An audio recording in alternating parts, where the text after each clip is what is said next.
Hello, welcome to Magnet Brains Hindi. मेरा नाम है अवनीश त्रिपाठी। तो कक्षा 12 इतिहास का जो चौथा चैप्टर है, विचारक, विश्वास और इमारतें, इस पूरे चैप्टर का आज कंप्लीट चैप्टर रिवीजन यानी एक बार में पूरे चैप्टर को खत्म करने के लिए आज हम आपके सामने उपस्थित हैं। मैग्नेट ब्रेन्स हिंदी एक ऐसा प्लेटफॉर्म जहां पर आप घर बैठे कक्षा 6 से 12 तक की सारी शिक्षा बिल्कुल निःशुल्क पा सकते हैं। यानी आप जिस भी स्टेट बोर्ड या सीबीएसई बोर्ड से पढ़ाई कर रहे हैं, आपकी सारी के सारे विषयों की पढ़ाई हिंदी माध्यम में बिल्कुल निःशुल्क मैग्नेट ब्रेन्स हिंदी पर उपलब्ध करवाई जाती है। यहां पर एक या दो चैप्टर पढ़ने के बाद आपसे किसी तरीके का पेड सब्सक्रिप्शन नहीं लिया जाएगा। इसी महत्वपूर्ण जानकारी के साथ शुरू करते हैं आज का ये इंपॉर्टेंट चैप्टर और इसको देखते हैं कि एक बार में क्या क्या प्रमुख चीजें हैं जो इस चैप्टर में इंक्लूड की गई हैं और जो इस चैप्टर के लिए जाननी हमें जरूरी है। अब देखिए, एक बात बहुत विशेष रूप से हमने देखी कि जब हम इस यानी भारतीय इतिहास के कुछ विषय, जो पहला बुक हमारा प्राचीन इतिहास का है, इसमें एक हमने पढ़ा सिंधु घाटी सभ्यता, जिसमें ईटे मन के अस्थियां देखी। इसके बाद सेकंड, थर्ड और फोर्थ, ये तीनों ऐसे चैप्टर हैं जो लगभग आपको एक निश्चित कालखंड की बात करते हैं और वो कालखंड है 600 ईसा पूर्व से 600 ईस्वी तक लगभग। ठीक है, अब इस कालखंड में अलग अलग चैप्टर्स के माध्यम से हमने कुछ प्रमुख राजवंशों के बारे में जानकारी देखी, हमने पुरातात्विक और साहित्यिक स्रोतों की बात की, हमने उस समय के बंधुत्व, जाति और वर्ग की बात की, हमने उस समय के सामाजिक, धार्मिक, आर्थिक सारी चीजों की चर्चा की है। आज के इस बहुत महत्वपूर्ण चैप्टर में हम प्रमुख रूप से सांस्कृतिक गतिविधि, सांस्कृतिक विकास और सांस्कृतिक स्थिति की चर्चा करेंगे। अब देखिए, इसमें कोई दो मत नहीं है कि जब संस्कृति की बात आती है तो प्रत्यक्ष या अप्रत्यक्ष रूप से धर्म और पंथ भी उससे जुड़ा होता है। और इस चैप्टर में विशेष रूप से हम उन दो महत्वपूर्ण धर्मों की चर्चा करेंगे जो इस समय उभर रहे थे, पनप रहे थे, नंबर एक। नंबर दो, जो उस समय का ब्राह्मण या उस समय का जो सनातन धर्म से संबंधित जो वैदिक ग्रंथ थे, उपनिषद थे, पुराण के थे, उसको भी थोड़ी चर्चा करेंगे और इस तरह से इस पूरे चैप्टर को समेटने का प्रयास करेंगे। अपने आप में ये बहुत ही महत्वपूर्ण चैप्टर है और जो मैंने आपको बताया था कि इतिहास को एकत्रित करने के लिए दो स्रोत होते हैं, उसमें से एक स्रोत साहित्यिक स्रोत भी होता है, साहित्यिक स्रोत भी होता है। उस साहित्यिक स्रोत का एक बहुत महत्वपूर्ण रूप से हम प्रयोग भी या उसका उदाहरण भी इस चैप्टर में देखेंगे और धार्मिक आधार के जो महत्वपूर्ण बिंदु थे उसको भी देखेंगे। अच्छा, ये विशेष तौर पर ऐसा काल है, यानी 600 ईसा पूर्व से 600 ईस्वी तक के भारत के इतिहास का ऐसा काल है जब अभी तीन धर्म मुख्य रूप से चल रहे थे। एक तो सनातन हिंदू धर्म चल रहा था, जैन और बौद्ध, और अभी इस्लाम का प्रादुर्भाव या इस्लाम का आगमन भारत में नहीं हुआ था। वो हम मध्यकालीन भारत या इसके आगे के चैप्टर्स में थोड़ा थोड़ा देखना शुरू करेंगे, जब हम जो अलग अलग ट्रेवलर्स थे उनके वृत्तांत देखेंगे और इस तरह की चीजें देखेंगे। तो आइए समझते हैं जरा महत्वपूर्ण चीजें इस चैप्टर की। अब 600 ईस्वी पूर्व से 600 ईस्वी तक के काल के सांस्कृतिक विकास के इतिहास का पुनर्निर्माण करने के लिए कौन कौन से, अगर देखें साहित्य की बात करें तो ब्राह्मण साहित्य, बौद्ध साहित्य, जैन साहित्य, इमारतें, अभिलेख और मूर्ति आदि का इस्तेमाल किया जाता है। और इन महत्वपूर्ण चीजों का अध्ययन हम किस रूप में कर सकते हैं? तो इन महत्वपूर्ण चीजों का अध्ययन हम इन महत्वपूर्ण साहित्यों की चर्चा से कर सकते हैं। तो शुरुआत करते हैं सबसे पहले ब्राह्मण साहित्य से। अब जाहिर सी बात है, जैसा कि आप नाम से समझ रहे हैं, ये कहीं ना कहीं हिंदू धर्म से जुड़े धर्म ग्रंथ थे, जिसको आप साहित्य से भी जोड़ सकते हैं। अच्छा, मैंने प्रीवियस चैप्टर में भी इस बात की चर्चा की थी कि जो भी धार्मिक चीजों की बात हम इस इतिहास के क्लास में करेंगे उसे आप केवल ऐतिहासिक दृष्टिकोण से ही देखें, धार्मिक पक्ष बहुत ज्यादा न सोचें। हो सकता है कि धार्मिक मान्यताएं या धार्मिक बातें इस ऐतिहासिक मान्यताओं से भिन्न दिखाई पड़े, तो कहीं आपकी भावनाएं आहत ना हो जाएं, इस बात का विशेष ध्यान रखना है। हम ऐतिहासिक पक्ष से ही चल रहे हैं। तो प्राचीन भारत के सांस्कृतिक विकास पर प्रकाश डालने वाले ब्राह्मण धर्म से कई अनेक ग्रंथ हैं। और वो कौन कौन से ग्रंथ हैं? तो सबसे पहले इसमें आता है वेद। अब वेद की जब बात हमने की तो वेद के बारे में मैंने एक महत्वपूर्ण आपको बात समझाई थी। वेद को मैंने क्या कहा था? अपौरुषेय। अपौरुषेय। अब अपौरुषेय का मतलब क्या है? देखिए, हिंदू या सनातन धर्म परंपरा में आर्यों से संबंध जोड़कर और आज की भी हिंदू परंपरा में वेद जो हैं वो सबसे आप कह सकते हैं कि एक तरह से पवित्र, सबसे ज्यादा ऑथेंटिक पुस्तक या ग्रंथ माना जाता है हिंदू धर्म में। और इस वेद को अपौरुषेय कहने का अर्थ यह है कि इसकी रचना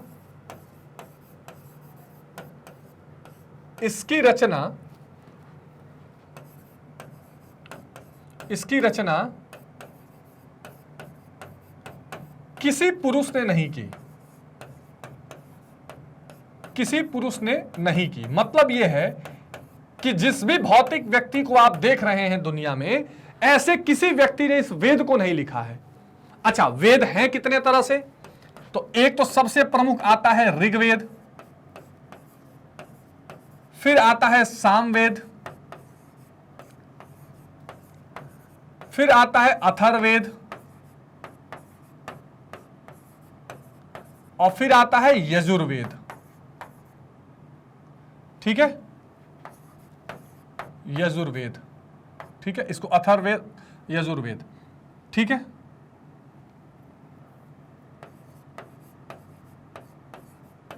अथर्ववेद और यजुर्वेद।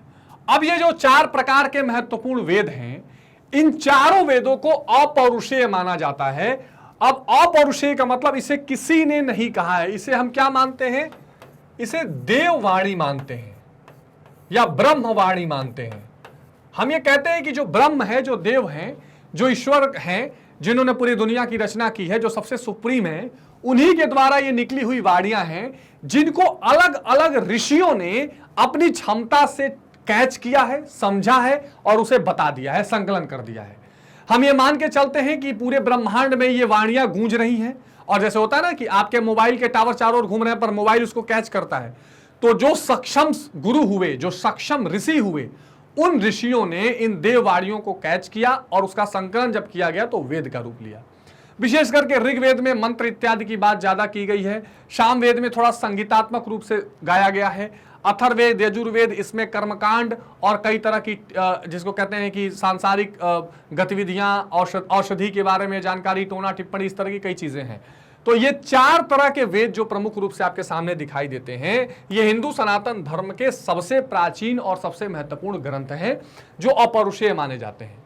अब वेदों की संख्या कुल 4 है जो सबसे प्राचीन है। इसमें ऋग्वेद, यजुर्वेद, सामवेद और अथर्ववेद इनका नाम आता है। सबसे प्राचीन इसमें ऋग्वेद है और इसमें कितने मंडल हैं? 10 मंडल हैं। ठीक है, वेदों का भारतीय संस्कृति में विशेष महत्व है। यद्यपि वेद मुख्यतः धार्मिक ग्रंथ हैं, पर इनसे आर्यों के विषय में महत्वपूर्ण जानकारी भी मिलती है। यह बहुत महत्वपूर्ण बात है, क्योंकि देखिए हमारा काम मुख्य रूप से धर्म की चर्चा करना यहां नहीं है। हमको हर चीज को इतिहास के पर्सपेक्टिव से लेके चलना है। तो हमने ये समझ लिया कि ये धार्मिक ग्रंथ हैं, पर बहुत सारे आर्यों की जानकारी हमें इस ऋग्वेद से मिलती है या वेदों से मिलती है।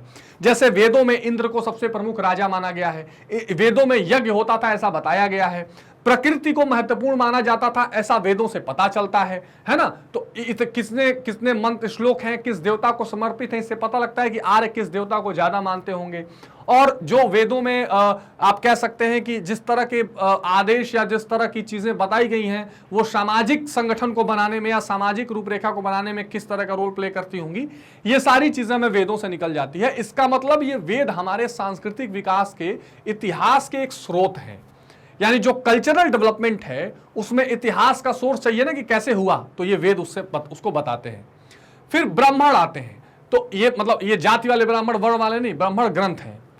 यज्ञ और कर्मकांडों के विधान को समझाने के लिए जिन ग्रंथों की रचना की गई उन्हें ब्राह्मण कहा गया, जैसे ऐतरेय ब्राह्मण, कौशितिकी ब्राह्मण, शतपथ ब्राह्मण, पंचविश ब्राह्मण और गोपत ब्राह्मण। तो अब जैसे हिंदू धर्म परंपरा में हमें यज्ञ करना पड़ता है, तो यज्ञ में कैसे यज्ञ होगा, कैसे श्लोक बोला जाएगा, क्या उसकी कर्मकांड की प्रक्रिया रहेगी, ये सारा का सारा ब्राह्मण जो है ये इसकी चर्चा करता है। उसके बाद आते हैं आरण्यक। तो आरण्यक मतलब होता है, आरण्यक का जो सीधा संबंध है वो जंगल से है, वन से है। जैसे रामचरितमानस में एक कांड है अरण्य कांड, है ना। तो अरण्य कांड जो है इससे क्या पता लगता है आपको, तो अब जो जंगलों में पढ़ा जाए या जो जंगलों में लिखा गया हो, यह मुख्यतः अरण्य कांड कहलाता है, या जिसे आप जंगलों के शांत वातावरण में पढ़ सकें। तो ऐसे अध्ययन जंगल के शांत वातावरण में किया जाता है। इन ग्रंथों में आत्मा और परमात्मा के संबंध में विवेचना की गई है, ठीक है। और जाहिर सी बात है इन ग्रंथों में यह बताया गया है कि जो ये जीव है वो उसी माफ कीजिए, जो ये आत्मा है वो उसी बड़े आत्मा का एक पार्ट है। मतलब ऐसे बताया गया है कि ये परमात्मा है, ठीक है, या ब्रह्म है, और इसी का एक छोटा सा अंश टूट के हम मानवों में भी क्या हुआ है, हम मानवों में आया हुआ है, और इसलिए हम मानव हैं, यानी एनर्जी यहीं से आई हुई है। और इसका हम जब इस दुनिया में आए हैं तो दुनिया के सराउंडिंग्स को देखकर हम भूल चुके हैं कि हम इसके पार्ट हैं, और हमें इसके पार्ट हैं यही याद दिलाने के लिए जो विवेचनाएं हैं वो इन ग्रंथों में की गई हैं। आ रही बात समझ में? तो यानी हमको यह बताया गया है कि हम जो दिखते हैं शरीर वो नहीं है, हमारी आत्मा जो है उस परमात्मा का एक भाग है, और अल्टीमेटली हमें उसमें मिलने का प्रयास करना चाहिए, हमें इस सांसारिक मोह माया को छोड़ना चाहिए, इत्यादि इत्यादि। फिर आते हैं उपनिषद। अब उपनिषद शब्द जो है वो बना हुआ है उपनिषद, यानी पास आओ बैठो। ऐसे ग्रंथ जो पास आकर बैठ के सुनने से तैयार हों, या जिनकी जानकारी प्राप्त हो, जिन चीजों के बारे में हमें पता चले, वो उपनिषद कहलाते हैं। वो वेदों के अंतिम भाग का हिस्सा माना जाता है, और ये बहुत ज्यादा दार्शनिक होते हैं। दार्शनिक मतलब जैसे मान लीजिए वेदों का अन्य हिस्सा, उसमें थोड़ा कर्मकांड रहेगा, कैसे यज्ञ करिए, हवन करिए, थोड़ा और जीवन जीने के तरीके हैं, कुछ जानकारियां दी गई हैं कि ये वर्ण व्यवस्था है, जैसे पुरुष सूक्त में, इत्यादि इत्यादि। लेकिन जो उपनिषद होंगे ये पूरी तरह से फिलोसॉफिकल होंगे। फिलोसॉफिकल मतलब दार्शनिक, मतलब जो क्या बताते हैं भाई, ईश्वर और आत्मा में क्या, ईश्वर और जीव में क्या अंतर है, आत्मा परमात्मा में क्या अंतर है, हमें किस तरीके से हमें मोक्ष की प्राप्ति के लिए क्या प्रयास करना चाहिए, हमारा परम कर्तव्य क्या है। यानी ये दर्शन की बात, आध्यात्मिकता की बात उपनिषद बताते हैं। इनको उपनिषद कहा जाता है। समीप बैठकर जो ज्ञान प्राप्त किया जाता है इन ग्रंथों से। उपनिषद भारतीय दर्शन और बिंबिसार के पूर्व के इतिहास का विवरण प्राप्त होता है। तो उपनिषदों से हमें क्या क्या मिलता है, बिंबिसार के पहले का इतिहास और भारतीय दर्शन के बारे में इन उपनिषदों से हमें जानकारी मिलती है। अब प्रमुख उपनिषदों की अगर बात, देखिए इस चैप्टर में, इस सेशन में हमें उपनिषद क्या है, या ब्राह्मण क्या है, या वेद क्या है, इसकी जानकारी बहुत डिटेल में नहीं देखनी है। उसका निश्चित तौर पर वो दर्शन शास्त्र की क्लास होती है, हम बहुत डिटेल जानकारी उसकी कर सकते हैं, पढ़ सकते हैं, लंबा सेशन हो सकता है। हमें सिर्फ ये जान लेना है कि उपनिषद एक साहित्यिक स्रोत है इतिहास का, ठीक है, और उसका मतलब क्या होता है ये थोड़ा बहुत समझते हुए हम चल रहे हैं। तो जैसे बहुत महत्वपूर्ण उपनिषदों की बात की जाती है तो ईश, केन, कठ, प्रश्न, मुंडक, मांडुक्य, तैतरीय, ऐतरेय, छांदोग्य, कौशिकी, बृहदारण्यक और श्वेताश्वतर, ये ऐसे उपनिषद हैं, यानी 1 2 3 4 5 6 7 8 9 10 11 12, ये प्रमुख रूप से उपनिषद हैं जिनको सबसे महत्वपूर्ण स्थान दिया गया है। इन उपनिषदों को महत्वपूर्ण स्थान देने का एक कारण और भी है। उपनिषद तो 100 से अधिक बहुत ज्यादा है। इनका कारण यह भी है कि जो हमारे आदि शंकराचार्य हुए, जो हिंदू धर्म में एक बहुत बड़े आदि गुरु के रूप में जाने जाते हैं एक तरह से, जिन्होंने हिंदू धर्म को पुनः स्थापित किया, उसकी कलंक और उसकी कमियों को दूर करके, उन्होंने इन उपनिषदों का भाष्य लिखा है। भाष्य मतलब इसकी व्याख्या की है, इसलिए इन उपनिषदों को और मेन माना जाता है। तो ये अगर आपसे सामने ऑप्शन में आ जाए कि ये क्या है, तो आप समझ सकते हैं कि उपनिषद है। ईश, केन, कठ, प्रश्न, मुंडक, कम से कम आपको इनको नाम सुना तो लगना चाहिए, सुना ना लगे सुन के, एटलीस्ट आपने सुना हो ऐसा होना चाहिए। फिर आते हैं वेदांग। वेदांग यानी जो वेदों के अंग है, वेदों में जो जो चीजें पाई जाएंगी। तो 6 तरह के वेदांग हैं, 6 चीजें पाई जाती हैं, जिसमें क्या क्या होता है, शिक्षा, कल्प, व्याकरण, निरुक्त, छंद और ज्योतिष। ये 4 चीजों को मिलाकर जो है वेदों की पूरी तरह से आप कह सकते हैं कि ये संकलन किया जाता है। तो ये वेदांग 6 तरीके से होते हैं और वो तत्कालीन समाज और धर्म पर प्रकाश डालते हैं। फिर आती है स्मृतियां। स्मृतियां क्या होती हैं, एक तरह की कानूनी किताब कह लीजिए आप। देखिए जब तक इस देश में संविधान नहीं है, अब खास करके मध्य भारत से पहले, या मध्य भारत तक भी कुछ हिस्से तक, यानी आधुनिक भारत के पहले खास करके जो समाज को चलाने का संविधान होता था वो धर्म होता था, ये जान लीजिए आप। अब ये डिपेंड करता है कि जिस धर्म का बोलबाला रहा उस धर्म के हिसाब से चलने लगा। अब जैसे अशोक ने मान लीजिए बौद्ध धर्म अपना लिया तो उसने बौद्ध धर्म से संबंधित धम्म को प्रचारित कर दिया, वही देश के नियम कानून होने लगा, उसी हिसाब से रहने की बात की गई। जब हिंदू शासक आए तो उन्होंने हिंदू शासक खास करके वैदिक काल और उसके बाद तक जब सनातन धर्म को ज्यादा माना गया, तो उस समय जो हिंदू धर्म से संबंधित जो पुस्तकें थी और जो ग्रंथ थे उनको कानून माना गया। अब जैसे जो स्मृतियां थी, ये स्मृतियां एक तरह के लॉ बुक्स हैं, जैसे मनुस्मृति, उसमें जिस तरह की बातें समाज में व्यवहार करने की या लोगों के व्यवहार करने के बारे में बताई गई हैं, उसी तरह उस समय का समाज चलता था। स्मृतियों से तत्कालीन समाज के विभिन्न कार्यकलापों का पता चलता है कि उस समय कैसा समाज रहा होगा। जैसे मनु स्मृति, याज्ञवल्क्य की स्मृति, पराशर, नारद, बृहस्पति, कात्यायन और गौतम, इस तरह की कुछ स्मृतियां थी। ठीक है, ये भी साहित्यिक स्रोत था।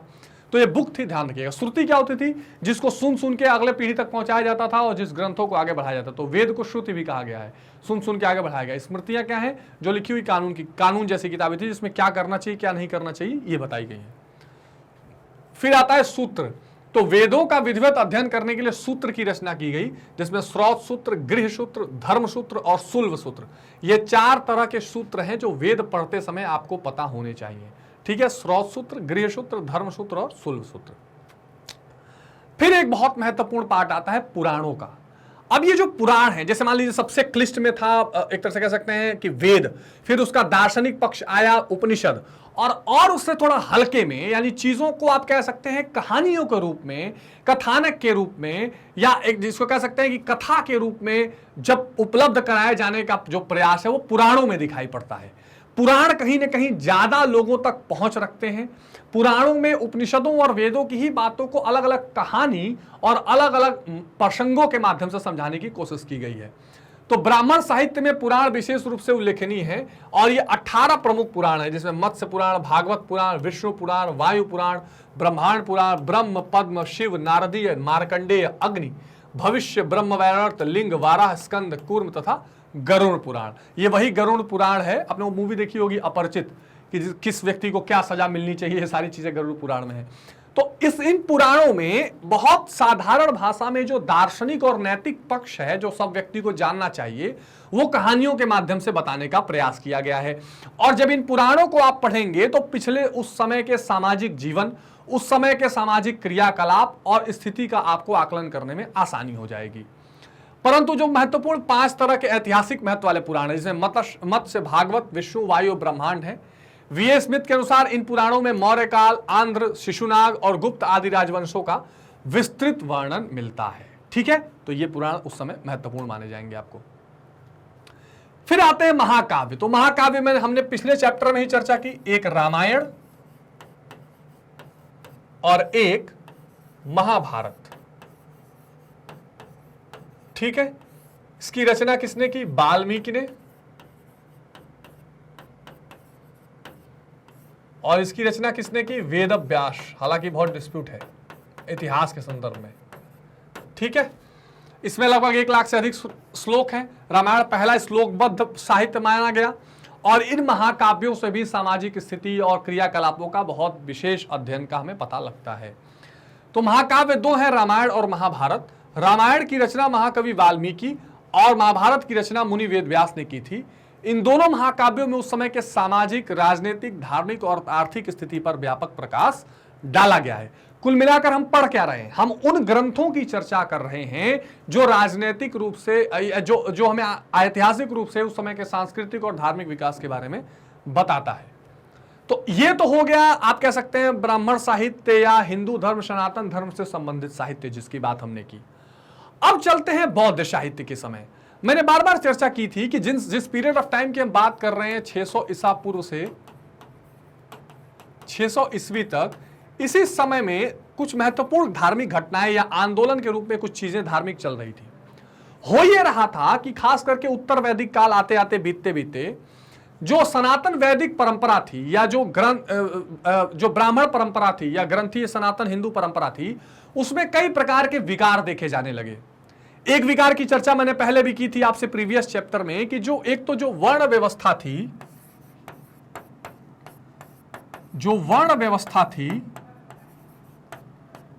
जो पहले कर्म आधारित थी, वो उत्तर वैदिक काल के बाद, फिर मौर्योत्तर काल के बाद वो कैसी हो गई? वो हो गई जाति व्यवस्था में। वो जाति व्यवस्था में बदल गई, और वो किस आधार पर था? जन्म आधारित।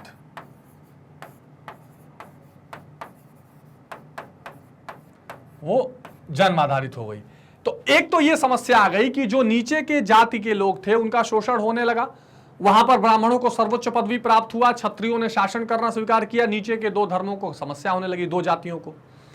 दूसरा ये कि बहुत सारे कर्मकांडीय विधान, बलि की व्यवस्था और तरह तरह के कर्मकांड, इस तरह की चीजें हिंदू धर्म या सनातन धर्म में पनपने लग गई।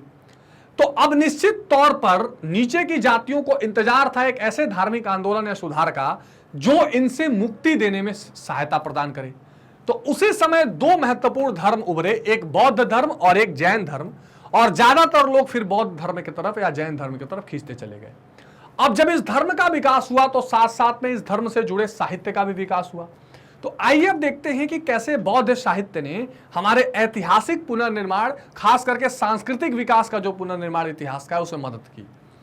तो ब्राह्मण साहित्य के समान ही बौद्ध साहित्य में भी प्राचीन भारतीय इतिहास पर व्यापक प्रभाव डाला गया है और कुछ ग्रंथ हैं, आइए उन ग्रंथों को देखते हैं। तो सबसे पहले आता है त्रिपिटक, जिसमें 3 तरह के महत्वपूर्ण पीटक आते हैं, सुत्त पीटक, विनय पीटक, अभिधम्म पीटक। ये 3 महत्वपूर्ण पीटक आते हैं, सुत्त पीटक, अभिधम्म पीटक, विनय पीटक। अब इसका मतलब क्या होता है? अब महात्मा बुद्ध के निर्वाण प्राप्त करने के पश्चात इनकी रचना की गई है। तो सबसे पहले अगर हम विनय पीटक की बात करें, ठीक है, हाँ,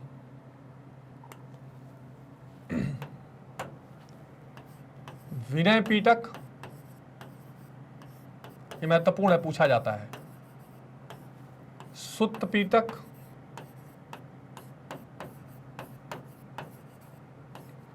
ठीक है, और तीसरा आपको मिलेगा अभिधम्म पीटक। ठीक है, तो ये ध्यान रखिएगा।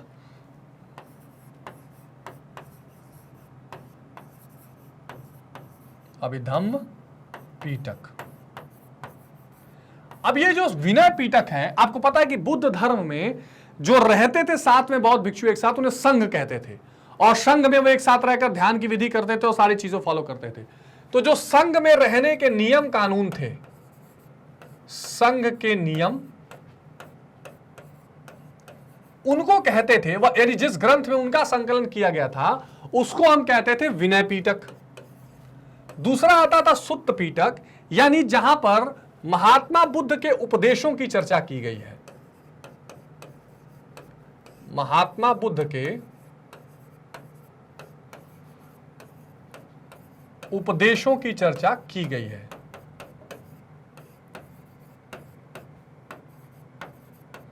ठीक है जी, अच्छा। और तीसरा आता है महत्वपूर्ण अभिधम्म पीटक। इसमें क्या किया गया है?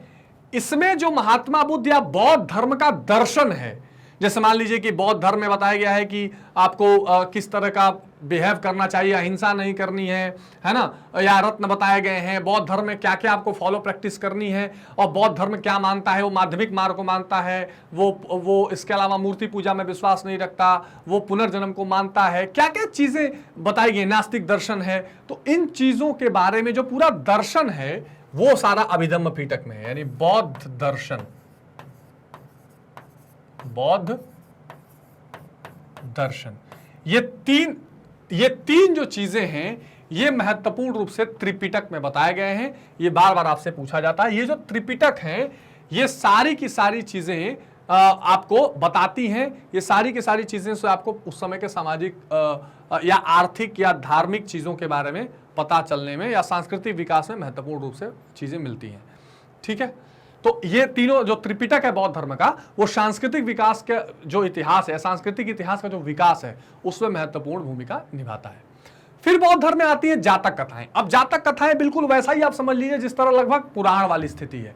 इसमें क्या होता था कि बौद्ध धर्म से संबंधित कहानियों की चर्चा की जाती थी और उसमें खास करके महात्मा बुद्ध के पूर्व जन्म की कहानियों की चर्चा की गई है। तो ये आपको बिल्कुल ध्यान रखना है। तो जातक कथाओं में विशेष रूप से कहानी की चर्चा हुई है और उससे आप दर्शन उसका समझाने का प्रयास किया गया है। तो जातक कथाओं का बहुत महत्वपूर्ण स्थान है जिनकी संख्या 549 है और उसमें महात्मा बुद्ध के पूर्व जन्मों की काल्पनिक कथाएं हैं। तो अगर आप कह सकते हैं कि ये त्रिपिटक में ये सारी चीजें हैं और साथ में अगर आप जातक कथाएं यहां नोट कर लें, इसको शॉर्ट नोट आप लिख सकते हैं,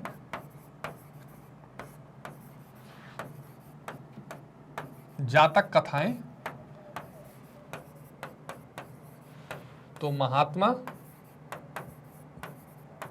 बुद्ध के पूर्व जन्म की कथाएं। ठीक है, यह महत्वपूर्ण है। तो काल्पनिक होने पर भी ये कथाएं अपने समय और उससे पूर्व के समाज का चित्रण हमारे समक्ष प्रस्तुत करती हैं। इन कथाओं में धर्म के सिद्धांत और नैतिकता के नियम भी शामिल है। यानी जिसको पता है ना, मोरल साइंस की किताबें, बहुत सारी नैतिक शिक्षा की किताबें आपने बचपन में पढ़ी होंगी। इन किताबों में एक कहानी आपको बताई जाती है, कहानी के नीचे मौखिक उपदेश दिए जाते हैं, नैतिक उपदेश दिए जाते हैं। तो ये जो जातक कथाएं थी, ये समहाउ उसी तरह की कथाएं थी जो काल्पनिक रूप से बनाई जाती थी, महात्मा बुद्ध के पूर्व जन्म पर आधारित बनाई जाती थी और उससे कुछ शिक्षा देने का प्रयास किया जाता था। लेकिन इन कथाओं को पढ़ने से उस समय के सांस्कृतिक विकास को हमें समझने में सुविधा मिलती है, उस समय की सामाजिक स्थिति पता चलती थी। डॉक्टर विंटरनिट्ज ने कहा कि जातक कथाओं के महत्व पर कहा कि जातक कथाओं का महत्व अमूल्य है। यह केवल इसलिए नहीं कि वे साहित्य और कला का अंश हैं, बल्कि तीसरी शताब्दी ईसा पूर्व की भारतीय सभ्यता का दिग्दर्शन कराने में भी महत्वपूर्ण भूमिका निभाती हैं। तो ये जो जातक कथाएं हैं, ये लगभग तीसरी शताब्दी ईसा पूर्व के समय समाज कैसा था, किस तरह की चीजें व्याप्त थी, ये सारी चीजों के बारे में वर्णन करने में महत्वपूर्ण भूमिका निभाती हैं। फिर इसमें अगला साहित्य आता है बुद्ध चरितम। ये बहुत महत्वपूर्ण बौद्ध साहित्य है।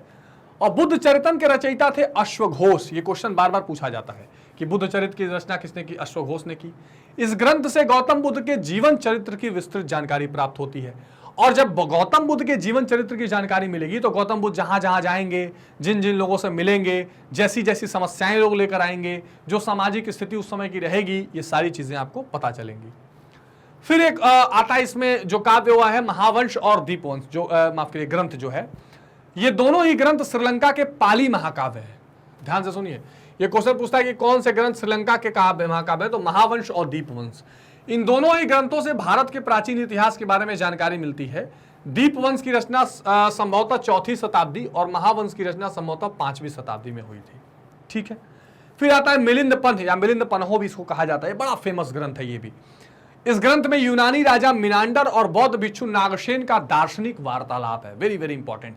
इसमें जो मिनांडर राजा रहता है और नागसेन जो यहाँ के बौद्ध दार्शनिक रहते हैं, उनके बीच में, जैसे हमारे यहाँ याज्ञवल्क्य का संवाद बड़ा फेमस है गार्गी के साथ हिंदू धर्म में, इसी तरीके से बौद्ध में ये नागसेन और यूनानी राजा मिनांडर का ये महत्वपूर्ण दार्शनिक संवाद है और इसको मिलिंद पन्ह नामक ग्रंथ में रखा गया है, जो अपने आप में एक बहुत अद्भुत ग्रंथ है।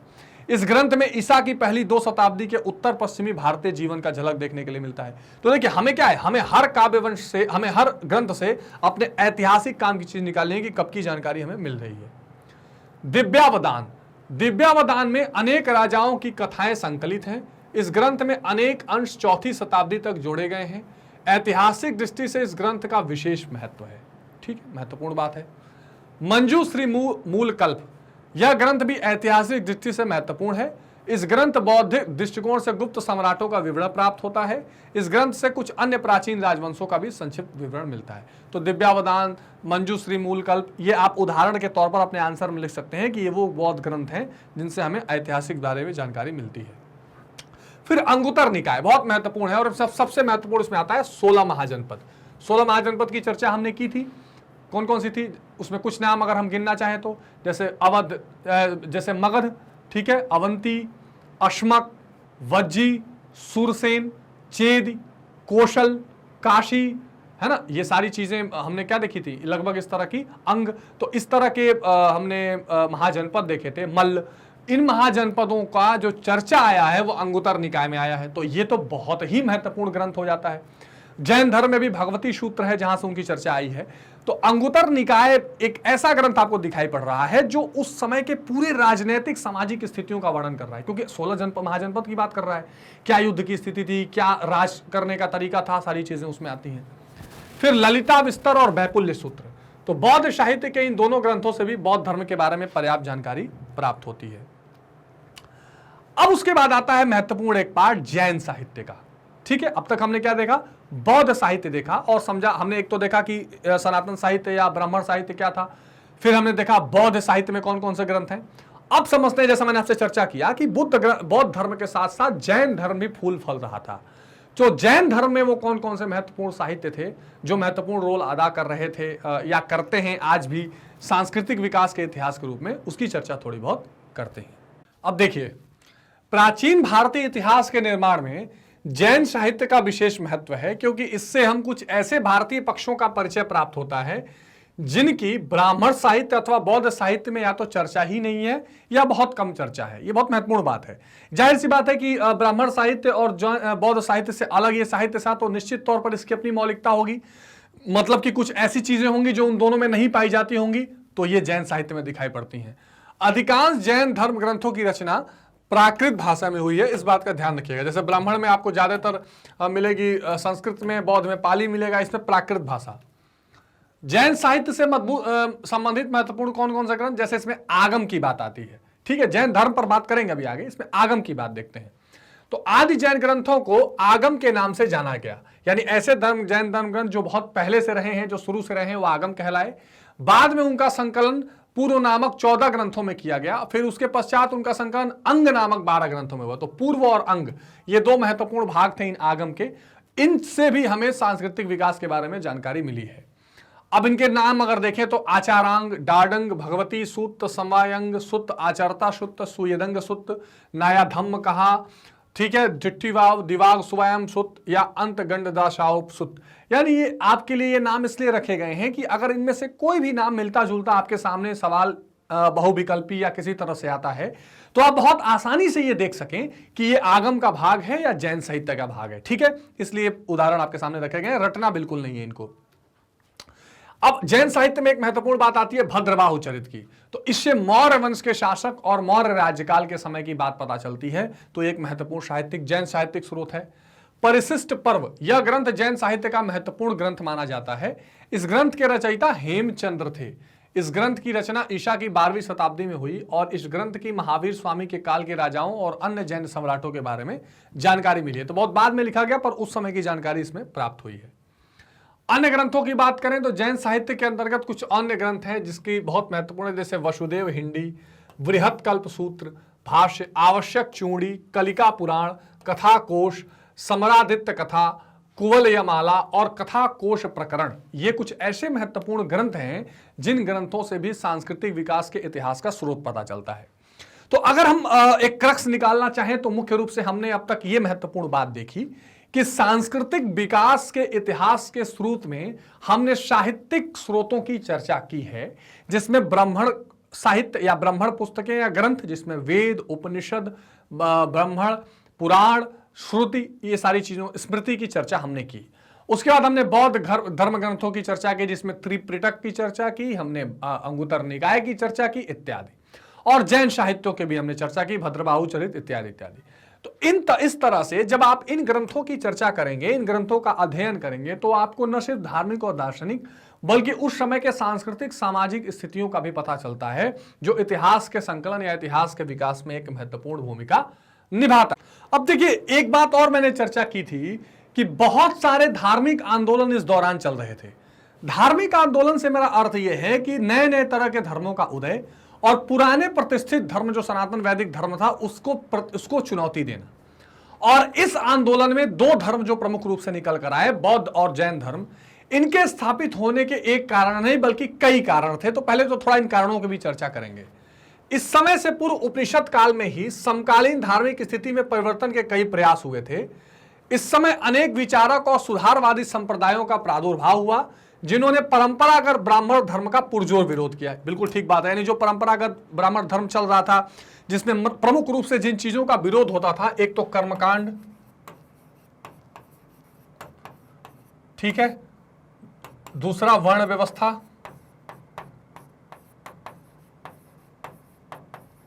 ठीक है, ये बड़ा महत्वपूर्ण भूमिका निभा रहे थे दोनों के दोनों, जो कि उस समय के स्थापित धर्मों का विरोध करने के लिए प्रयोग किया जाता था और नए धर्मों का इस समय कालखंड शुरू हुआ। तो धार्मिक आंदोलन अथवा जैन धर्म और बौद्ध धर्म के उदय के कारणों की अगर हम बात करें तो इसमें से कुछ चीजों को समझा जा सकता है, जैसे धार्मिक चिंतन की स्वतंत्रता। अब इसका क्या महत्व है? इसका महत्व यह है कि जो उससे पहले के वैदिक समय था या उपनिषद काल था, उसमें धार्मिक चिंतन आपको वेदों के द्वारा दिए गए उपदेश या वेदों के द्वारा स्थापित किए हुए चीजों के हिसाब से करना था। यानी आप जो, ऐसा नहीं था कि अपने नए नए चिंतन को प्रकट करिए और उसको आगे बढ़ाइए, विशेष रूप से यह था कि जो आपको बता दिया गया है वेदों के द्वारा या जो ब्राह्मण कर रहे हैं उसी हिसाब से आपको चिंतन करके उसी ब्रह्म को पाने की कल्पना करना है। तो लेकिन जो बौद्ध और जैन धर्म था, इसमें नए नए धार्मिक चिंतन की स्वतंत्रता आपको दी जा रही थी, आपको ध्यान लगाने के लिए कहा जा रहा था और आप किसी हिसाब से अपने धर्म को आगे बढ़ा सकते थे। तो एक तो धार्मिक चिंतन की स्वतंत्रता इन धर्मों में आई, इसलिए धर्म आगे बढ़े। बहुदेववाद का मतलब यह था कि जो पुरानी उपनिषद परंपरा थी या जो हिंदू धर्म था उसमें बहुदेववाद की संकल्पना चलती थी, यानी एक कोई देव नहीं होते थे, उसमें कई देवताओं की बात आती थी। अब किस देवता को श्रेष्ठ माना जाए, कभी राम को श्रेष्ठ माना, कभी वैष्णविज्म चल रहा था, कभी शैविज्म चल रहा था, कभी शिव, कभी विष्णु, कभी कृष्ण। ठीक है, तो इस स्थिति में जो आपका बौद्ध और जैन धर्म आया, उसने पहली बात तो किसी भी मूर्ति पूजा या किसी देवता को मानने से इंकार कर दिया। भाई देखिए, हमारे भारतीय दर्शन शास्त्र में दो तरह के स्कूल हैं, एक को हम कहते हैं आस्तिक और एक को कहते हैं नास्तिक, हेटेरोडॉक्स और ऑर्थोडॉक्स।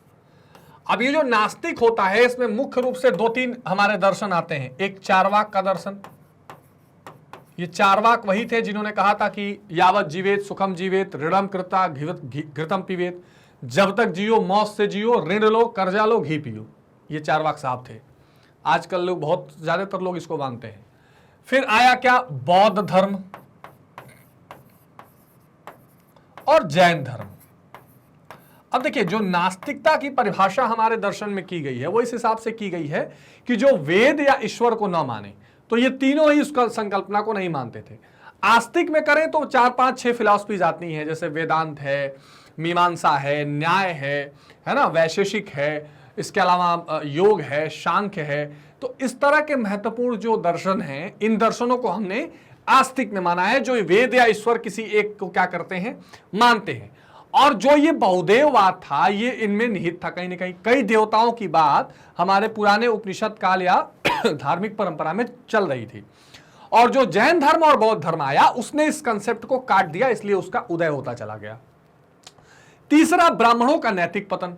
तो ब्राह्मणों का नैतिक पतन से संकल्पना यह थी कि जो ब्राह्मणों के लिए उपदेश बनाए गए थे, जो ब्राह्मणों के लिए कर्तव्य बनाए गए थे, वो कर्तव्य वो निभा नहीं रहे थे। ऐसा देखा गया, उन्होंने अपना पतन करना शुरू कर दिया। एक तो वर्ण व्यवस्था में सबसे ऊंचे बैठ गए, और फिर देखो, ब्राह्मण का मतलब क्या है, एक तरह से ब्रह्म जैसा व्यवहार वो करें, बहुत उनके लिए उच्च कोटि की संकल्पना की गई है। देखिए, कई बार इसकी चर्चा आती है कि जैसे जैसे लोगों ने छुआछूत वाली बात, जो जिसको अनटचेबिलिटी कहते हैं, ऐसा माना जाता है कि ये बहुत बड़ा एक तरह का अवगुण है। लेकिन अब इसको किस चीज से जोड़ा जाता था? पहले जो ऋषि, जो ब्राह्मण था, उसको अपने आप को पवित्र बनाए रखना होता था, और पवित्र बनाकर वो यज्ञ अनुष्ठान करेगा। तो कोई भी आदमी हो, मैं कोई किसी धर्म जात से मतलब नहीं है, अगर ब्राह्मणी है, वो अशुद्ध अवस्था में है तो उसे छुए ना। लेकिन हुआ क्या, इसका दुरुपयोग होने लगा और लोगों को छुआछूत जैसी चीजें आगे बढ़ाई जाने लगी। और ब्राह्मण भी, जिसका कर्तव्य था खुद को अपने आप को शुद्ध रखना, साफ रखना, वो भी अपना नैतिक पतन करता जा रहा था, गलत कामों में अपने आप को निपुण होता जा रहा था। तो इसलिए इस कारण से भी वहां के लोगों का मोह भंग जो है वो उस परंपरा या वैदिक परंपरा या उपनिषद काल से होने लगा। फिर धार्मिक जटिलता में ये सारी चीजें थी, कई तरह के देवताओं की बात, उसके बाद कर्मकांडों की बात, है ना, कि इस तरह से पूजा करना है, यज्ञ करना है, बलि करना है, हवन करना है। इस कारण भी लोग बचते थे। और जो जैन और बौद्ध धर्म था, वो इन सभी चीजों से किनारे रखता था, इन चीजों से कोई लेना देना नहीं था। फिर कठिन और खर्चीले यज्ञ, जो यज्ञ उस समय होते थे वो बहुत खर्चीले होते थे, कठिन होते थे, वो सबकी बस के नहीं थे कि उसको अफोर्ड कर पाए या उसको प्रैक्टिस कर पाए। तो ये भी एक बहुत बड़ा कारण बना किस चीज का, धार्मिक आंदोलनों के उदय का और नए धर्मों के उदय का। फिर आया क्लिष्ट धार्मिक साहित्य। क्लिष्ट धार्मिक साहित्य का मतलब ये था कि जो वेद थे, जो उपनिषद थे, है ना, या जो ब्राह्मण थे, जो पुराण थे, वो सबके बस का नहीं था कि उसको पढ़ के समझ ले। अब वेदों को तो देव की वाणी कहा जाता था, तो देव की वाणी सभी समझ लें, ये तो और मुश्किल हुआ करता था। उसके भाष्य से लिखे जाते थे, टीका लिखा जाता था। So it was not very much feasible and it was not possible for a common man to understand the things. और मैं आपको बताऊं, यही वो कारण भी है कि उन परंपराओं और उन ग्रंथों के बारे में दुर्भावना फैलाई गई या गलत समझा गया। क्योंकि अगर आप जब किसी चीज के बारे में सही चीज समझ लेंगे, तो आपको समझ में आएगा कि वर्ण व्यवस्था कभी जन्म आधारित थी ही नहीं। तो आपको समझ में आएगा कि छुआछूत जैसी बात कभी हमारे वेदों में आई ही नहीं है। तो आपको समझ में आएगा कि जो धार्मिक वसुधैव कुटुंबकम सबको जोड़ के चलने वाली बात उन ग्रंथों में थी, वो उस तरह से फैली ही नहीं, प्रचारित ही नहीं और गलत गलत चीजें लोगों तक पहुंची। लेकिन एकदम सही बात थी कि क्लिष्ट और कठिन धार्मिक ग्रंथ थे, इसलिए उनको समझना आसान। अच्छा, बाद में इसीलिए आप जब रामायण और महाकाव्यों पर आएंगे, रामायण और महाभारत में, तो वो थोड़ा आसान संस्कृत भाषा का प्रयोग करते हैं। तो इस हिसाब से फिर क्या हो गया, लोग उससे अलग हटने लगे।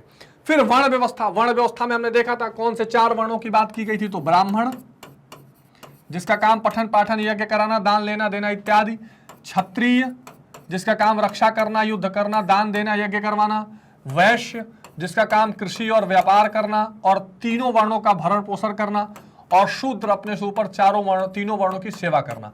ये 4 तरह की वर्ण व्यवस्थाएं थी जो कर्म आधारित थी, जो बाद में जन्म आधारित हो गई। और इस वर्ण व्यवस्था से फिर क्या हो गया, लोगों का मोह भंग होने लगा और वो फिर ऐसे धर्म की तरफ चलने लगे जहां सबको बराबर उठने का अधिकार प्राप्त हो। और बौद्ध और जैन धर्म में इस तरह के किसी भी तरह की वर्ण व्यवस्था या सामाजिक विभेद का बात नहीं किया गया था। और फिर आर्थिक कारण में जैसे मैंने आपको बताया कि बहुत सारे लोगों ने जिनका स्थिति उस समय बहुत खराब हो गई, बहुत सारा आपने देखा बौद्ध और जैन धर्मों के दौरान और मौर्य वंश के काल में कई सारे अकाल पड़ते थे, लोग छोड़ छोड़कर कहीं चले जाते थे, मठों में जाकर बस जाते थे। ये भी बहुत बड़े कारण हुए जिनसे लोगों ने धार्मिक चीज़ों को अपने आप से अलग कर लिया। यज्ञ बहुत महंगे होते थे, संभव नहीं था कि उसको प्रीच करें या उसको फॉलो कर पाएं, तो लोगों ने फिर जैन धर्म और बौद्ध धर्म की तरफ पलायन करना शुरू किया। और नवीन विचारकों का उदय, तो उसमें गौतम बुद्ध, महावीर स्वामी, इस तरह के विचारकों का उदय हुआ और इन विचारकों ने ये समझाया कि क्या सही तरीका है जीवन जीने का, और उससे काफी लोगों ने प्रभावित होकर फिर इन नए धर्मों ने उन लोगों को अपने तरफ आकर्षित किया और लोग उन धर्मों को मानने लग गए।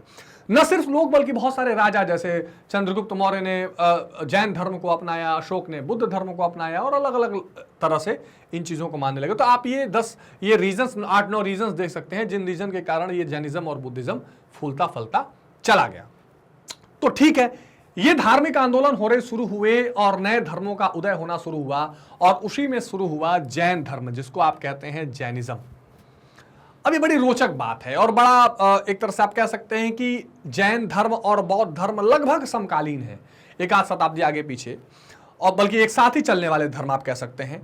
और इन दोनों में बहुत व्यापक समानताएं भी हैं। कुछ अगर आप दर्शन शास्त्र पढ़ें तो बहुत अंदर जाएंगे तो आपको अंतर दिखाई देगा। एक मध्यम मार्ग की बात करता है, एक शादवाद की बात करता है, कुछ थियरीज हैं अलग, लेकिन कुछ 4-5 बड़ी बेसिक चीजें हैं जो दोनों जिसकी बात करते हैं। जो बेसिक नैतिक जीवन होना चाहिए, जो उस समय व्यभिचार फैल रहा था समाज में, असत्य फैल रहा था, लूट फैल रही थी, झूठ फैल रहा था, उसको रोकने के लिए 4-5 सिद्धांत इनके बड़े महत्वपूर्ण हैं। पंचमहाव्रत की बात करें, त्रिरत्न की बात करें, तो ये बड़ी महत्वपूर्ण चीजें इन दोनों धर्मों में दिखाई दी। तो आइए थोड़ा सा जैन धर्म के बारे में एक शॉर्ट स्टडी करते हैं, फिर आगे चलते हैं। तो 6ठी शताब्दी ईसा पूर्व के धार्मिक आंदोलन में जैन धर्म का महत्वपूर्ण स्थान है। जैन धर्म अत्यंत प्राचीन है और वैदिक काल में ही इसकी स्थापना हो गई थी। ठीक बात है। महावीर स्वामी से पहले इस धर्म के 23 गुरु हो चुके थे। देखिए, कहा जाता है कि महावीर स्वामी को जैन धर्म का संस्थापक माना जाता है। असल में क्या था कि अलग अलग, जैसे हमारे यहाँ क्या होता है, जिससे आप कह सकते हैं शंकराचार्य, आदि गुरु, ऐसा शब्द इस्तेमाल किया जाता है। हमारे यहाँ से मेरा मतलब है हिंदू धर्म से, सनातन धर्म से। तो जो जैन धर्म है उसमें एक पोस्ट होती है तीर्थांकर। तीर्थांकर बोलते थे उस हाईएस्ट पोजीशन को, हाईएस्ट धार्मिक पोजीशन को, जैसे लामा पोस्ट होती है ना, इसी तरह से यहाँ तीर्थंकर होती थी।